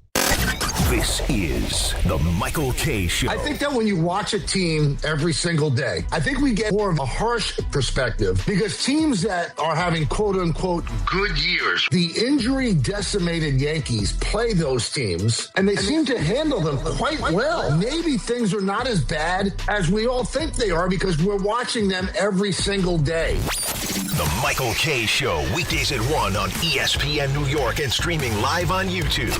Presented by the Parisman Firm. 1877 Cars for Kids. KARS Cars for Kids. 1877 Cars for Kids. Donate your car today. 1877 Cars for Kids. KARS Cars for Kids. 1877 Cars for Kids. Donate your car today. Ready to get rid of that old car? Donate it to Cars for Kids. Call 877 Cars for Kids to speak to a friendly live agent. Donation is super easy, and your car can be picked up as soon as tomorrow. Go to carsforkids.org now or call 877 Cars for Kids to donate your car today. 1877 Cars for Kids. KARS Cars for Kids. 1877 Cars for Kids. Donate your car today. Did you know you can donate real estate too? Go to carsforkids.org. That's cars with a K. If you've been injured in an accident that wasn't your fault, then you need a lawyer who knows New York's unique personal injury and workers' compensation laws. At the Parisman Firm, they have decades of experience handling all types of accident cases and a proven track record of delivering huge results. Their team has already recovered nearly $1 billion for injured New Yorkers. From construction to car accidents and slips and falls, they've got you covered. Call the Parisman Firm now at 718-WORKERS, where your case is their cause. Get the justice you deserve today.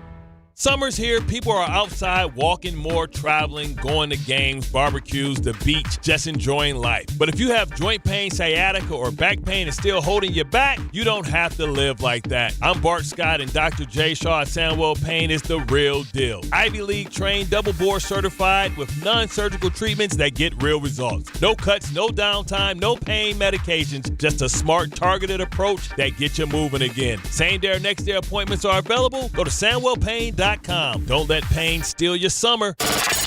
Mornings with DiPietro and Rothenberg. Do you know Sven? I do. Yeah, Sven Butenschon. Nice. You know him? He was on my team. Yeah, Sven Butenschon. When was the last time you talked to Sven Butenschon? Not recently, but he's my buddy when we played here. So if you saw him walking down the street, be like, Sven, it's me, Rick. Yes. Big hug. Really? Oh, yeah. You know what became of Sven? DiPietro and Rothenberg. Morning 6 to 10 on ESPN New York and streaming live on YouTube. Hey, it's Alan Hahn. At Rings End, they're there to help realize your modern design visions. That's why they partner with Marvin. Engineered for big ideas, Marvin modern windows and doors deliver effortless elegance, expansive views, and industry-leading innovation, all in a modular system designed to meet the exacting principles of modern architecture. Experience Marvin Modern at a Rings End showroom today and create something stunning with them. Rings End is a certified Marvin installing retailer.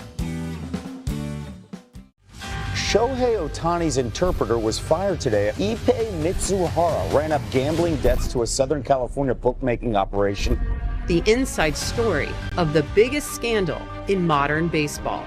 He was absolutely bananas, the amount of bets he was making. I've never seen anything like it. From 30 for 30 podcasts, this is The Betrayal of Shohei Ohtani. Presented by Gusto. Episodes 1 and 2 available now. Listen wherever you get podcasts.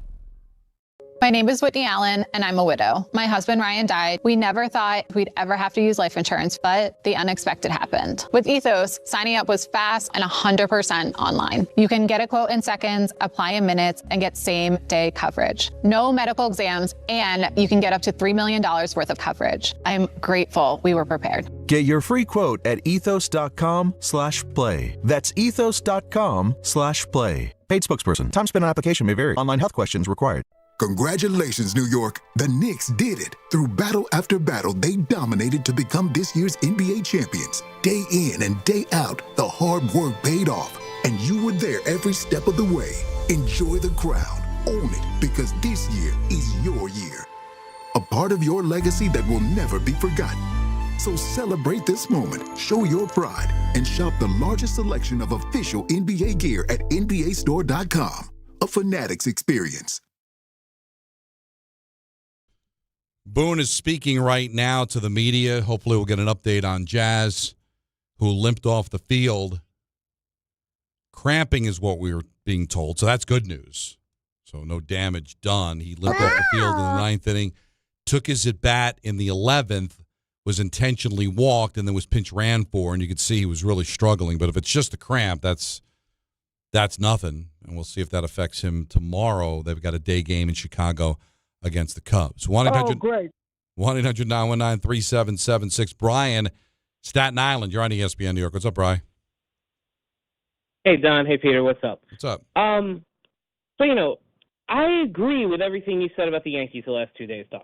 Okay. I don't think they suck. The last 2 games notwithstanding, I'm very bullish on their chances, etc. But I also don't understand how you can say that it's spoiled to think, I think they could use an improvement in catcher and an improvement, another middle reliever or a high leverage reliever. And, I hope they make those moves and who they could go after. I don't think that's necessarily spoiled. I'm not saying nuke the team. I'm not saying, oh, my God, they're terrible. They need an all-star at every position or anything. Well, Brian, but I don't think it's crazy to think, they could use improvement. But that's not why I'm saying that you're spoiled, to say that they need another bat or they need another relief pitcher or something. Or that you're spoiled when you say, I think they need to improve on their fundamentals. It's been a problem for a bunch of years. That's not why I'm saying you're spoiled. The reason I'm saying you're spoiled, or that you're, a snob is the word that I used, is because it's all that the Yankee fans seem to talk about. Now, certainly the last 2 days, the way they've lost their games, that you could say it's an issue. But they took 2 out of 3 from Philadelphia. They took the first 2 games in this series. They're going to the playoffs. They're still the favorites to win the World Series. Like, there's a lot of things to get excited about and feel good that this team has found a way to survive. The Rays did not run away in the month that Judge has been gone. They blew their opportunity to do that. Like, instead of accentuating that, a lot of Yankee fans are just always accentuating the negative, and that's why I think that I call them snobs. They're spoiled. Wanting your team to improve, Brian, that's not what I'm talking about. So you are not one of the people that I've targeted. The people that I target are like my producer, who just doesn't seem to ever be happy with this team, even when they win. And that, to me, is a snob. That's fair, and I do, like I said, I do think there is a lot of that in the fan base. I think you can be excited what they've done and think what they've done is impressive, and still think that the status quo can be changed. Especially when there are bats out there, or et cetera. And all I would ask those fans, Brian, and thank you for the phone call, is to flip-flop the order in which you say those things. Peter, it just feels like it's always negative around this team. And then I look at the standings and I see the first wild card team and only a game and a half out of first place. It's like, it's crazy. And I know they're held to a different standard than the Mets or any other team in this market, for that matter. But you can't have some fun. And I will say, Anthony and I were just talking during the break. The interesting point also is, and I think this is fair, is that when you watch a team as a fan day in, day out, your impression of their problems is just different. And you do have a different level knowledge of what they're doing because you see and notice all the bad stuff. Yeah. So even though you consume a lot of Yankees, you don't consume it with the same sort of vigilance that Anthony does. Well, because I'm not a fan. Because you're not a fan. But at the same time, you're not watching the rest of the league that's having some of the same problems. Like, there's no great teams. There's a reason why the American League is in the condition that it's in. There's just a lot of bad baseball being played. So I'm sure if I'm listening to the White Sox postgame, yeah, they're happy they won the game, but they're talking about we scored 2 runs in 11 innings. We lost the first 2 games of this series because we couldn't get a big hit, and they're kicking the ball around too. I mean, take a look around Major League Baseball.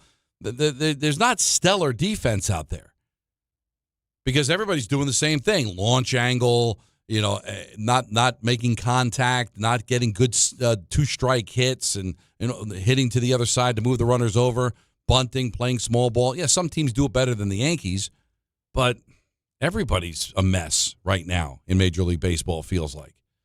Tommy's in Atlantic City. You're on ESPN New York. What's up, Tommy? Hey, Hey, thanks for taking my call. Don, I agree with you. Yeah, I'm a big Yankee fan, and I like what Peter just said. I'm watching them day in, day out. I'm seeing all the flaws. And it's listen, I love the team. I know they got injuries, and like you said, we're not watching the other teams. Like we watch a lot of other teams, but they have the same problems too. The thing that frustrates me is they stick by guys so long, and just the fundamentals sometimes with just Volpe and Dominguez, and they're all swinging at first pitches, and they got guys on the ropes, and it's hard to watch at times. It's just, and listen, it's just frustrates the hell out of me, and I don't know. The Yankees stick with their players. No, they did. Well, not every player, but they definitely have a stubborn general manager in Brian Cashman that won't sometimes cut bait. We saw it with Sanchez. We see it with Volpe. But I'll give you an example, Tommy. They go out and get McMahon for his glove, and then Yankee fans complained he didn't hit. So it's tough to be able to field an all-star at every position. I agree with you that their fundamentals need to be a lot better. But you lost that World Series 2 years ago because Garrett Cole, a veteran, didn't cover first base, and Aaron Judge, your best player, dropped a fly ball. So I don't know what you do about it, but you're not getting rid of those guys. And you know it, Anthony, better than anybody. When they got McMahon, it was for his glove. Yes. And he hit 20 home runs in Colorado. And then what was the first thing Yankee fans complained? Guy can't hit. I don't care about his glove. He needs to hit. He's a third baseman. Well, you know what? They got him for his defense. You know what? When you got a guy that has A+ defense and can hit, they're called an all-star, and they're difficult to get. And I do believe that Lombard Jr. will be here at some point.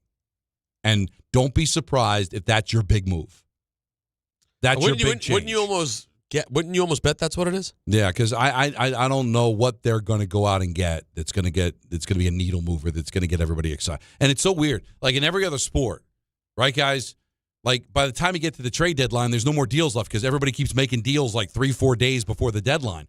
The deadline's Monday. Today's Thursday. You got eggs. Nothing. Because there's so many teams still alive. They're just waiting every precious day to decide, am I in, am I out? And it's August 3rd. It's as late as it's ever been. And still, there's going to be teams that aren't sure whether they should be buyers or sellers. And there's just not a lot out there. And what is out there is going to cost you a fortune. You want Mason Miller to be your closer, man? You're going to have to pay through the nose. Are you ready to do that? Do you think you're a closer away? All the problems you're talking about, I haven't heard anybody complain about Jared Bednar. He's not perfect, but you're complaining about the defense. You're complaining about them not being able to hit. And you're going to give up the farm for a closer? Doubt it. ENN's next. I'm really excited about it. It's Don, Hahn, and Rosenberg, ESPN New York. Hey, Yankees fans. Join us at Yankee Stadium on Friday, August 21st, as the Yankees take on the Toronto Blue Jays. And don't miss Cody Bellinger Bobblehead Night, presented by T-Mobile. The first 18,000 guests through the gates will take home an exclusive Cody Bellinger bobblehead. Get here early, grab the giveaway, and cheer on the Bronx Bombers. Tickets are available now at Yankees.com/tickets. Monkey Sports, built by players for players, is your one-stop shop for hockey, baseball, lacrosse, and more. Find top-name equipment and expert in-store services like sharpening, break-ins, and relacing. Shop in-store at Monkey Sports in Farmingdale or Woodbridge, or online for all the top brands. Whatever your sports, Monkey Sports gets you game ready fast. Monkey Sports, where athletes shop. Zona? Is that a word? In the 2026 Kia Sportage Turbo Hybrid, it might as well be, because it can be one road trip. It's all about turbocharged power and hybrid efficiency working together, so you get the thrill of quick acceleration and the satisfaction of fuel efficiency. Book a test drive and keep the adventure going. Kia, movement that inspires. Call 800-3334-KIA for details. Always drive safely. Miller time. People think it just happens, but that's not true. You know what you gotta do? You gotta go say hello with some beers. Make the plans. Forget the couch. Go to that thing. Play the game. See him in person. Talk to that stranger. Live a little. Small acts of rebellion that bring us together. Because legendary moments start with a light. It's Miller time. Celebrate responsibly. 2026 Miller Brewing Company, Milwaukee, Wisconsin. And now let's take a look at the traffic with Brandy Scott. Thanks a million, guys. I hope you have an amazing rest of the night. We've got the Mets home over at Citi Field. First pitch just a little over an hour away, and it's a rough ride at the Whitestone Bridge. Heading into Queens, some police department activity on the Bronx side. That is you crawling on the southbound Hutch from before Westchester Avenue. Heading into the Bronx at the Whitestone Bridge, a big crash on the expressway northbound by the Cross Island. Slow go there heading over to the stadium and Northern Boulevard. Delays go back onto the Van Wyck. Also very busy at the Triborough Bridge getting into Queens. You're backed up onto the Bronx and Manhattan legs. Inbound, George, stick with the lower deck. Upper level going to run you 30 to 40 from 80-95. Better from the 4 and 46 approaches. Best of it's the outbound, George, Henry Hudson, West Side Highway northbound. You're hitting the brakes from the 79th Street Boat Basin. Outbound, Lincoln will run you 30 to 40. Outbound, Holland, close to an hour. I'm Brandy Scott on 880 ESPN New York. This is a special notice to U.S. taxpayers owing $10,000 or more to the IRS. Tax Relief Advocates is urgently notifying taxpayers that tax relief initiatives are now available that may significantly reduce or eliminate what you owe. If you're afraid of an IRS lien, levy, or wage garnishment, don't lose hope. You can now take advantage of these current relief programs to end all collections, reduce the amount you owe, and resolve your tax problem.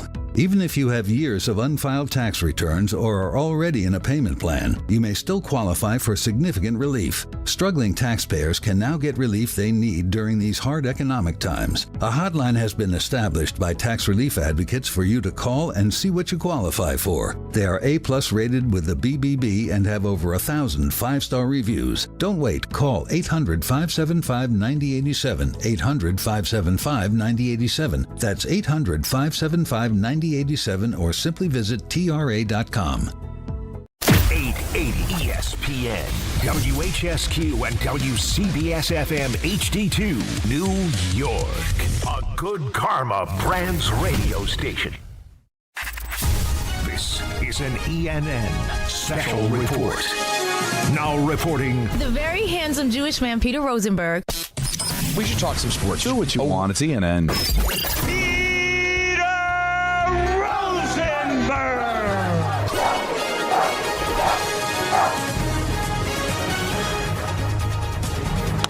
Not me. I'll say it. I'll say all the things. That's right.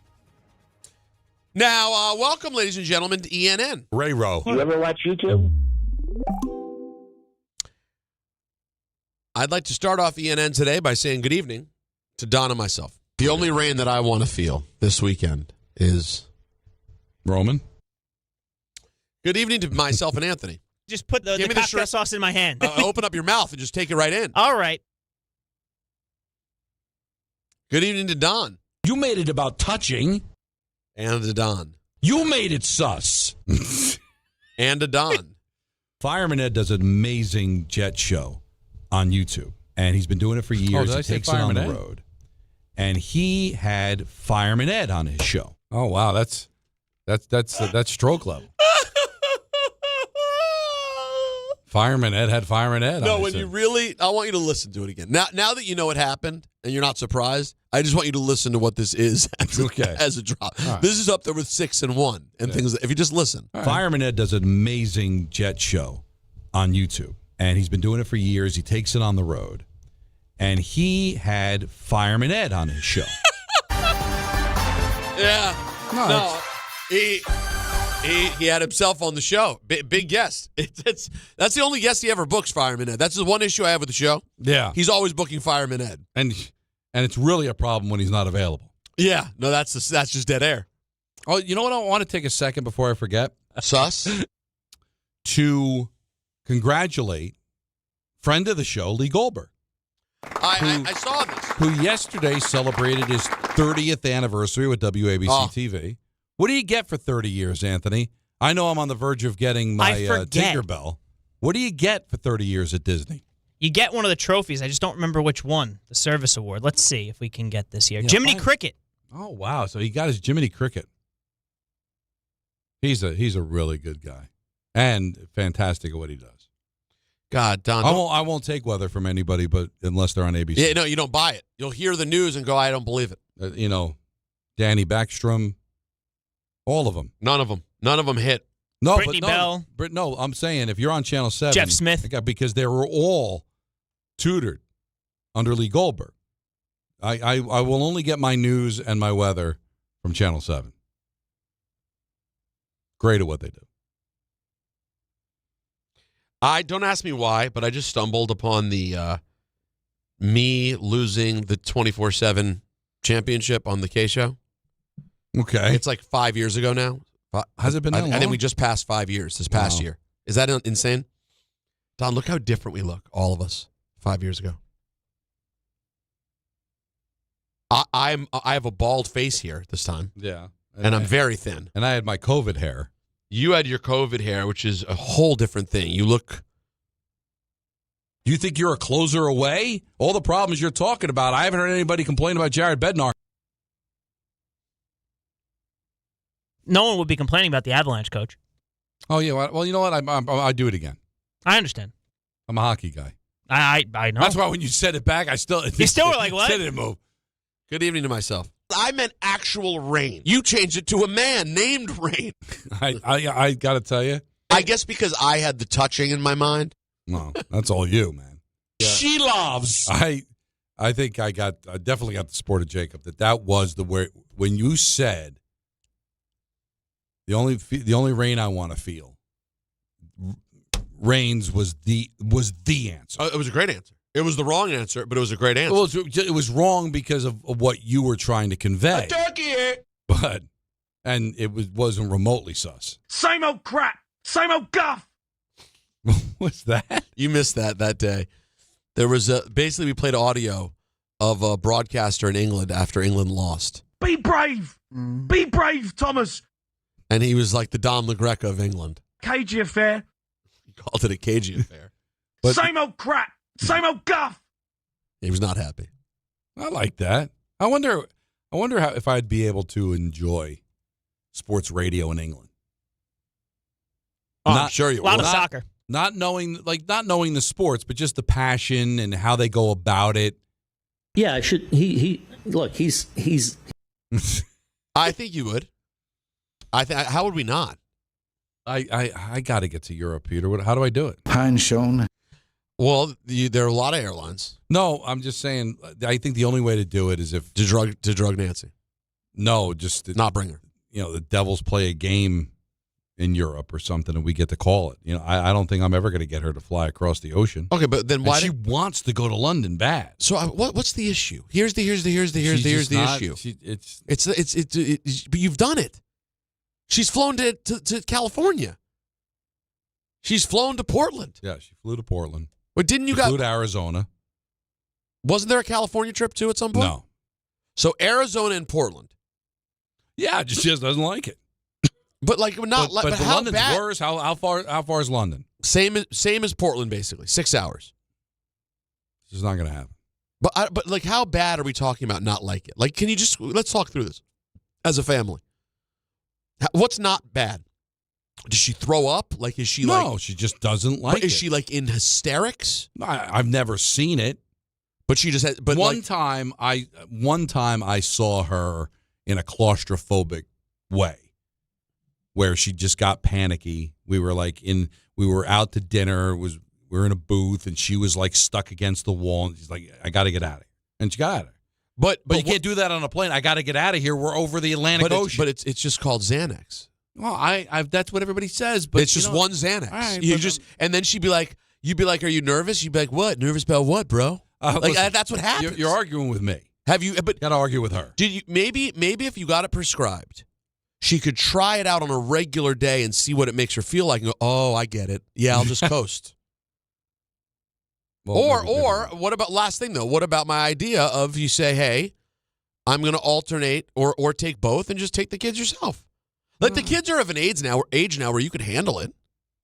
Oh, I could handle it. It's not like you couldn't bring the two of them to London. I'm not making that kind of an earth-shattering trip without my wife. But why not? So you're going to go your whole life, maybe. The Devils are never playing in London. You don't know. Where are the European games right now? No, they vary all over the place. Yeah. Give me some examples. Finland, Sweden. Go ahead. Keep going. So far, you named 2 places that make sense for hockey. Germany? I think there was one in Germany, wasn't there? Yeah, I think they played in Munich or We're getting Bern. warm. We're getting warmer, but still, those are all more hockey places than England is. What do they call the Czech Republic now? That would be Czechia. I think it's Turkey. I don't think that's right. I think I could be wrong. Turkey. Well, what's the country that's next to Russia that they always were at war with? That's Ukraine? No, not that one. The other one that sounds like Czechia. Chechnya. Yeah. Also, just without the N. That's right. So Chechnya. Come on, man. They couldn't come up with a name that was a little bit different than that one. Anthony, if you're tracking it, first Don was upset at nicknames. Now he's upset with countries' names. You got a lot of issues with names, man. I just thought, you know what the problem is? I got a lot of issues. You don't understand the curse that was put on me to be a sports talk radio host, is that I have an opinion on everything. And you know what? It's a burden. Imagine having an opinion on everything. I just relived the part of my losing the title to R-Truth, the underrated part that really is what should make me a WWE Hall of Famer, which is that as he's throwing me down for a pin, the chair I was sitting in was blocking the entire thing. And I had the presence of mind to grab the leg as he's pinning me. You can't see it. And just pull the chair out to the ground. So that way you could see the ref count the 3. Anyways. That's what people miss is that's one thing that he snuck into your room without you noticing. Right. But that a ref was able to be there as well. Both of them sneaking in is what makes it embarrassing. I will tell you the one thing I learned, though, that day. Not that day, the night before when I won the thing. Once it was go time and I had to do it, I can't believe they do all this stuff live. Like, it's one thing to talk live. I talk live on TV. But, Don, having to do any sort of physical act the right way live is just a crazy thing that they do. It's hard, man. That's an insane job these people have. All right, speaking of insane jobs, imagine being manager of the New York Yankees. Yes. Well, the Yankees walked in the game-losing run against the White Sox today. But even beyond that, Jazz Chisholm, some concern around him. Boone, what's up with Jazz? Just some cramping. Trainers don't think it's much, so I think just some cramping. What about him being picked off horribly between first and second? Stolen base. That's how lefties pick off. That's how you get caught stealing on that. All right. What about on what is this? Cruz not being able to locate That's his what? the walk-in run, yeah. Okay, so this is on Cruz struggling for the eventual losing run. Yeah, I mean, he did a lot of good things out there. Look, I mean, we had to score a freaking point. The story is not the pitchers again did their job. Obviously Stormy was great to get us going. The bullpen was good, including Cruz. We got to score. I mean, that's the story, the beginning and end of it. We got to find a way. Well, this is actually creative. He's got to be listening. All right.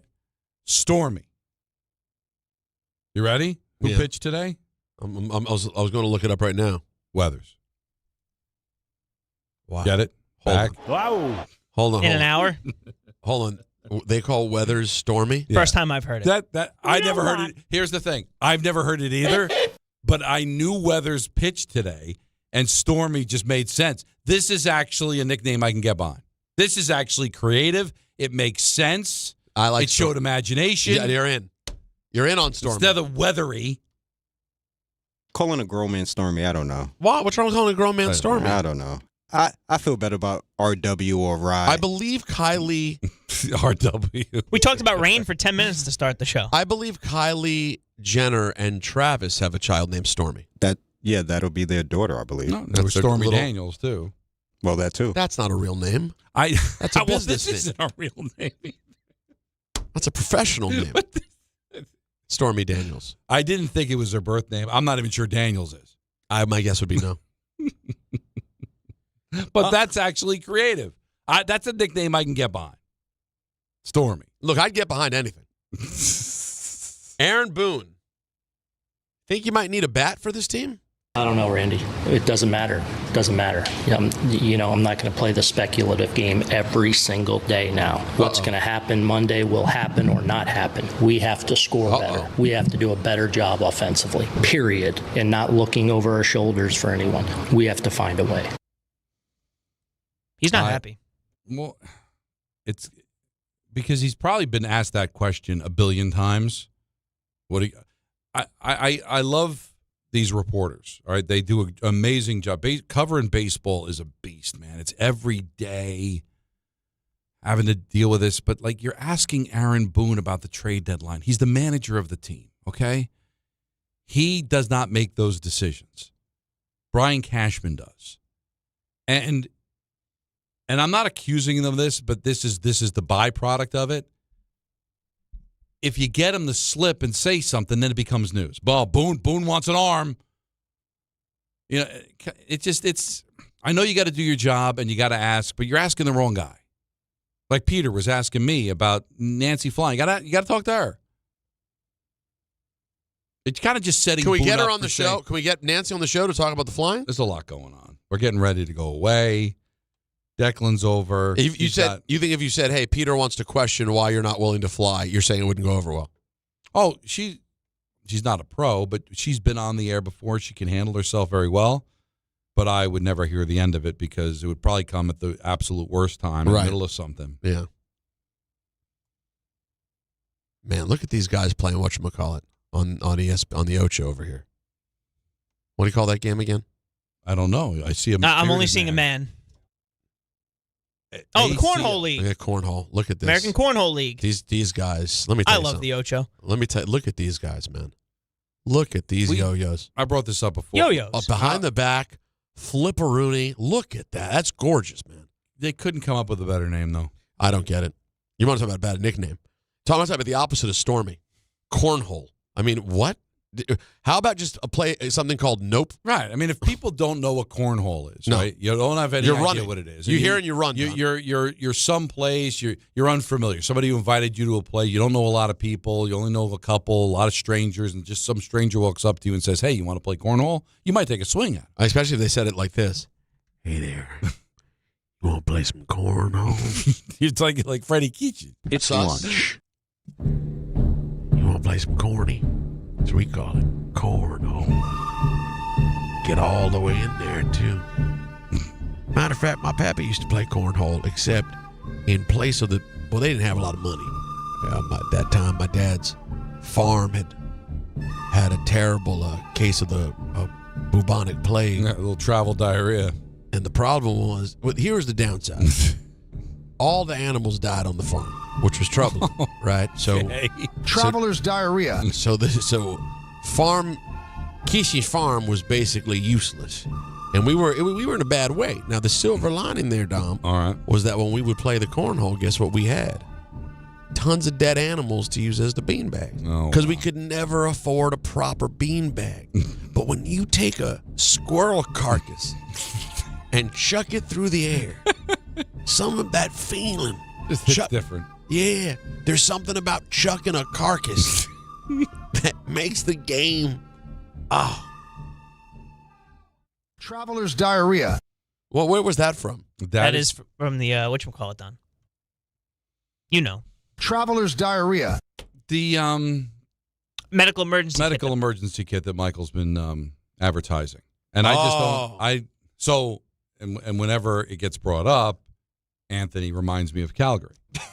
But that would have happened. You know what in I said to that? Let the boy watch. I don't want to watch. No, you have to. But is there such a thing as traveler's diarrhea? Like, all right, you just happen to get diarrhea on the road. It can happen. But is there something that the travel makes you have diarrhea? Because that's what I think. Well, but I've never heard that before. Yes, apparently. Anything like is Rosifer. Food or water from a place that you're not familiar with could have bacteria, viruses, or parasites. That's why I'm not going to Mexico. That's traveler's diarrhea, and that's on you. I believe it's Montezuma's revenge, but yes, traveler's diarrhea works too. So here's the issue. General, if you travel a really long way, stomach problems can kick in no matter what. Okay. Don't tell this to Nancy when we're trying to convince her to go to London. Right. Thank you. Is London tops on your list? Since I met her, she's always wanted to go to London. And I would think to go to Liverpool to see Abbey Road. Like, it would just be a great trip. There'd be just so much to see. Penny Lane is in mine. And you've been, right? Yeah, oh yeah, sure I have. A few times.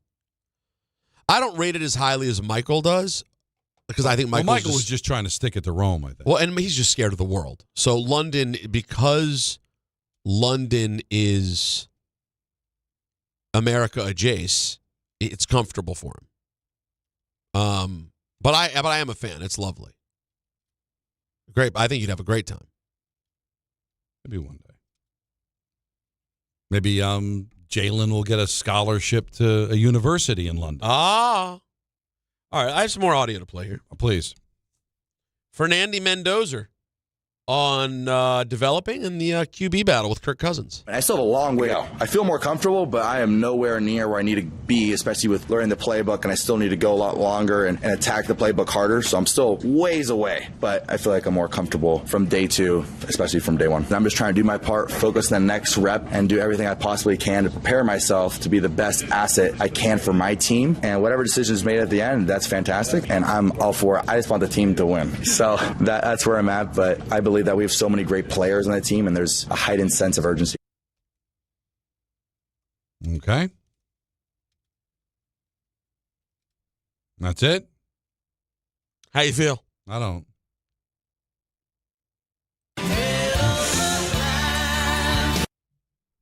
Interesting. Harold Reynolds was on All the Smoke and told a Bo Jackson story. Guess who's always up for a Bo Jackson story? This guy. We're in Seattle. He's thrown me out. He's ran over Bosworth. He's done it all. George Brett was like, you guys got to stay out and watch batting practice. Watch this guy hit a ball. I'm out there hitting. Switch hitter. Switch hitter Reynolds. He talking smack to me, right? So he hops in the cage. It's his turn for them to hit, and I'm sticking around and watching. He's hitting balls just like ridiculous everywhere in the dome. I played in Seattle for 10 years in the Kingdom. I saw 5 balls hitting the upper deck in right field. 5 in 10 years. Batting practice and games. All right? Bo switches over left-handed, and he says, switch hitter Reynolds. Boom! One of the 5 balls I saw up there. As a lefty. Bo hit it, left-handed. And I talked to him years later, and he's like, I used to do that once every now and then, left-handed, I take a swing. That's crazy. I'm like, are you kidding me? He's amazing.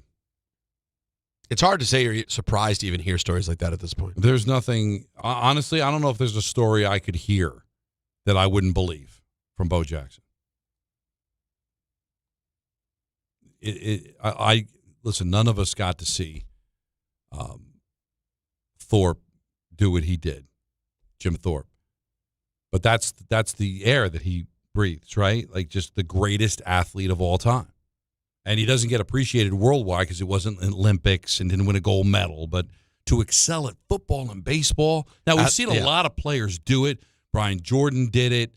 Deion Sanders. Yeah, but to do it at the Charlie level. Ward. But he did things, Peter, that, like, I can't imagine anybody ever doing. If he had just gone all in on one of them, you feel like he could have been a Hall of Famer in either.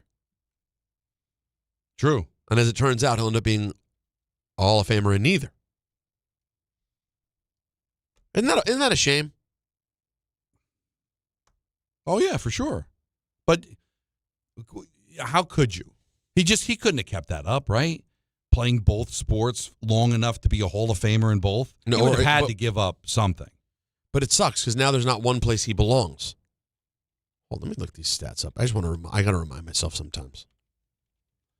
But it adds to the legacy, right? It adds to the lure of him.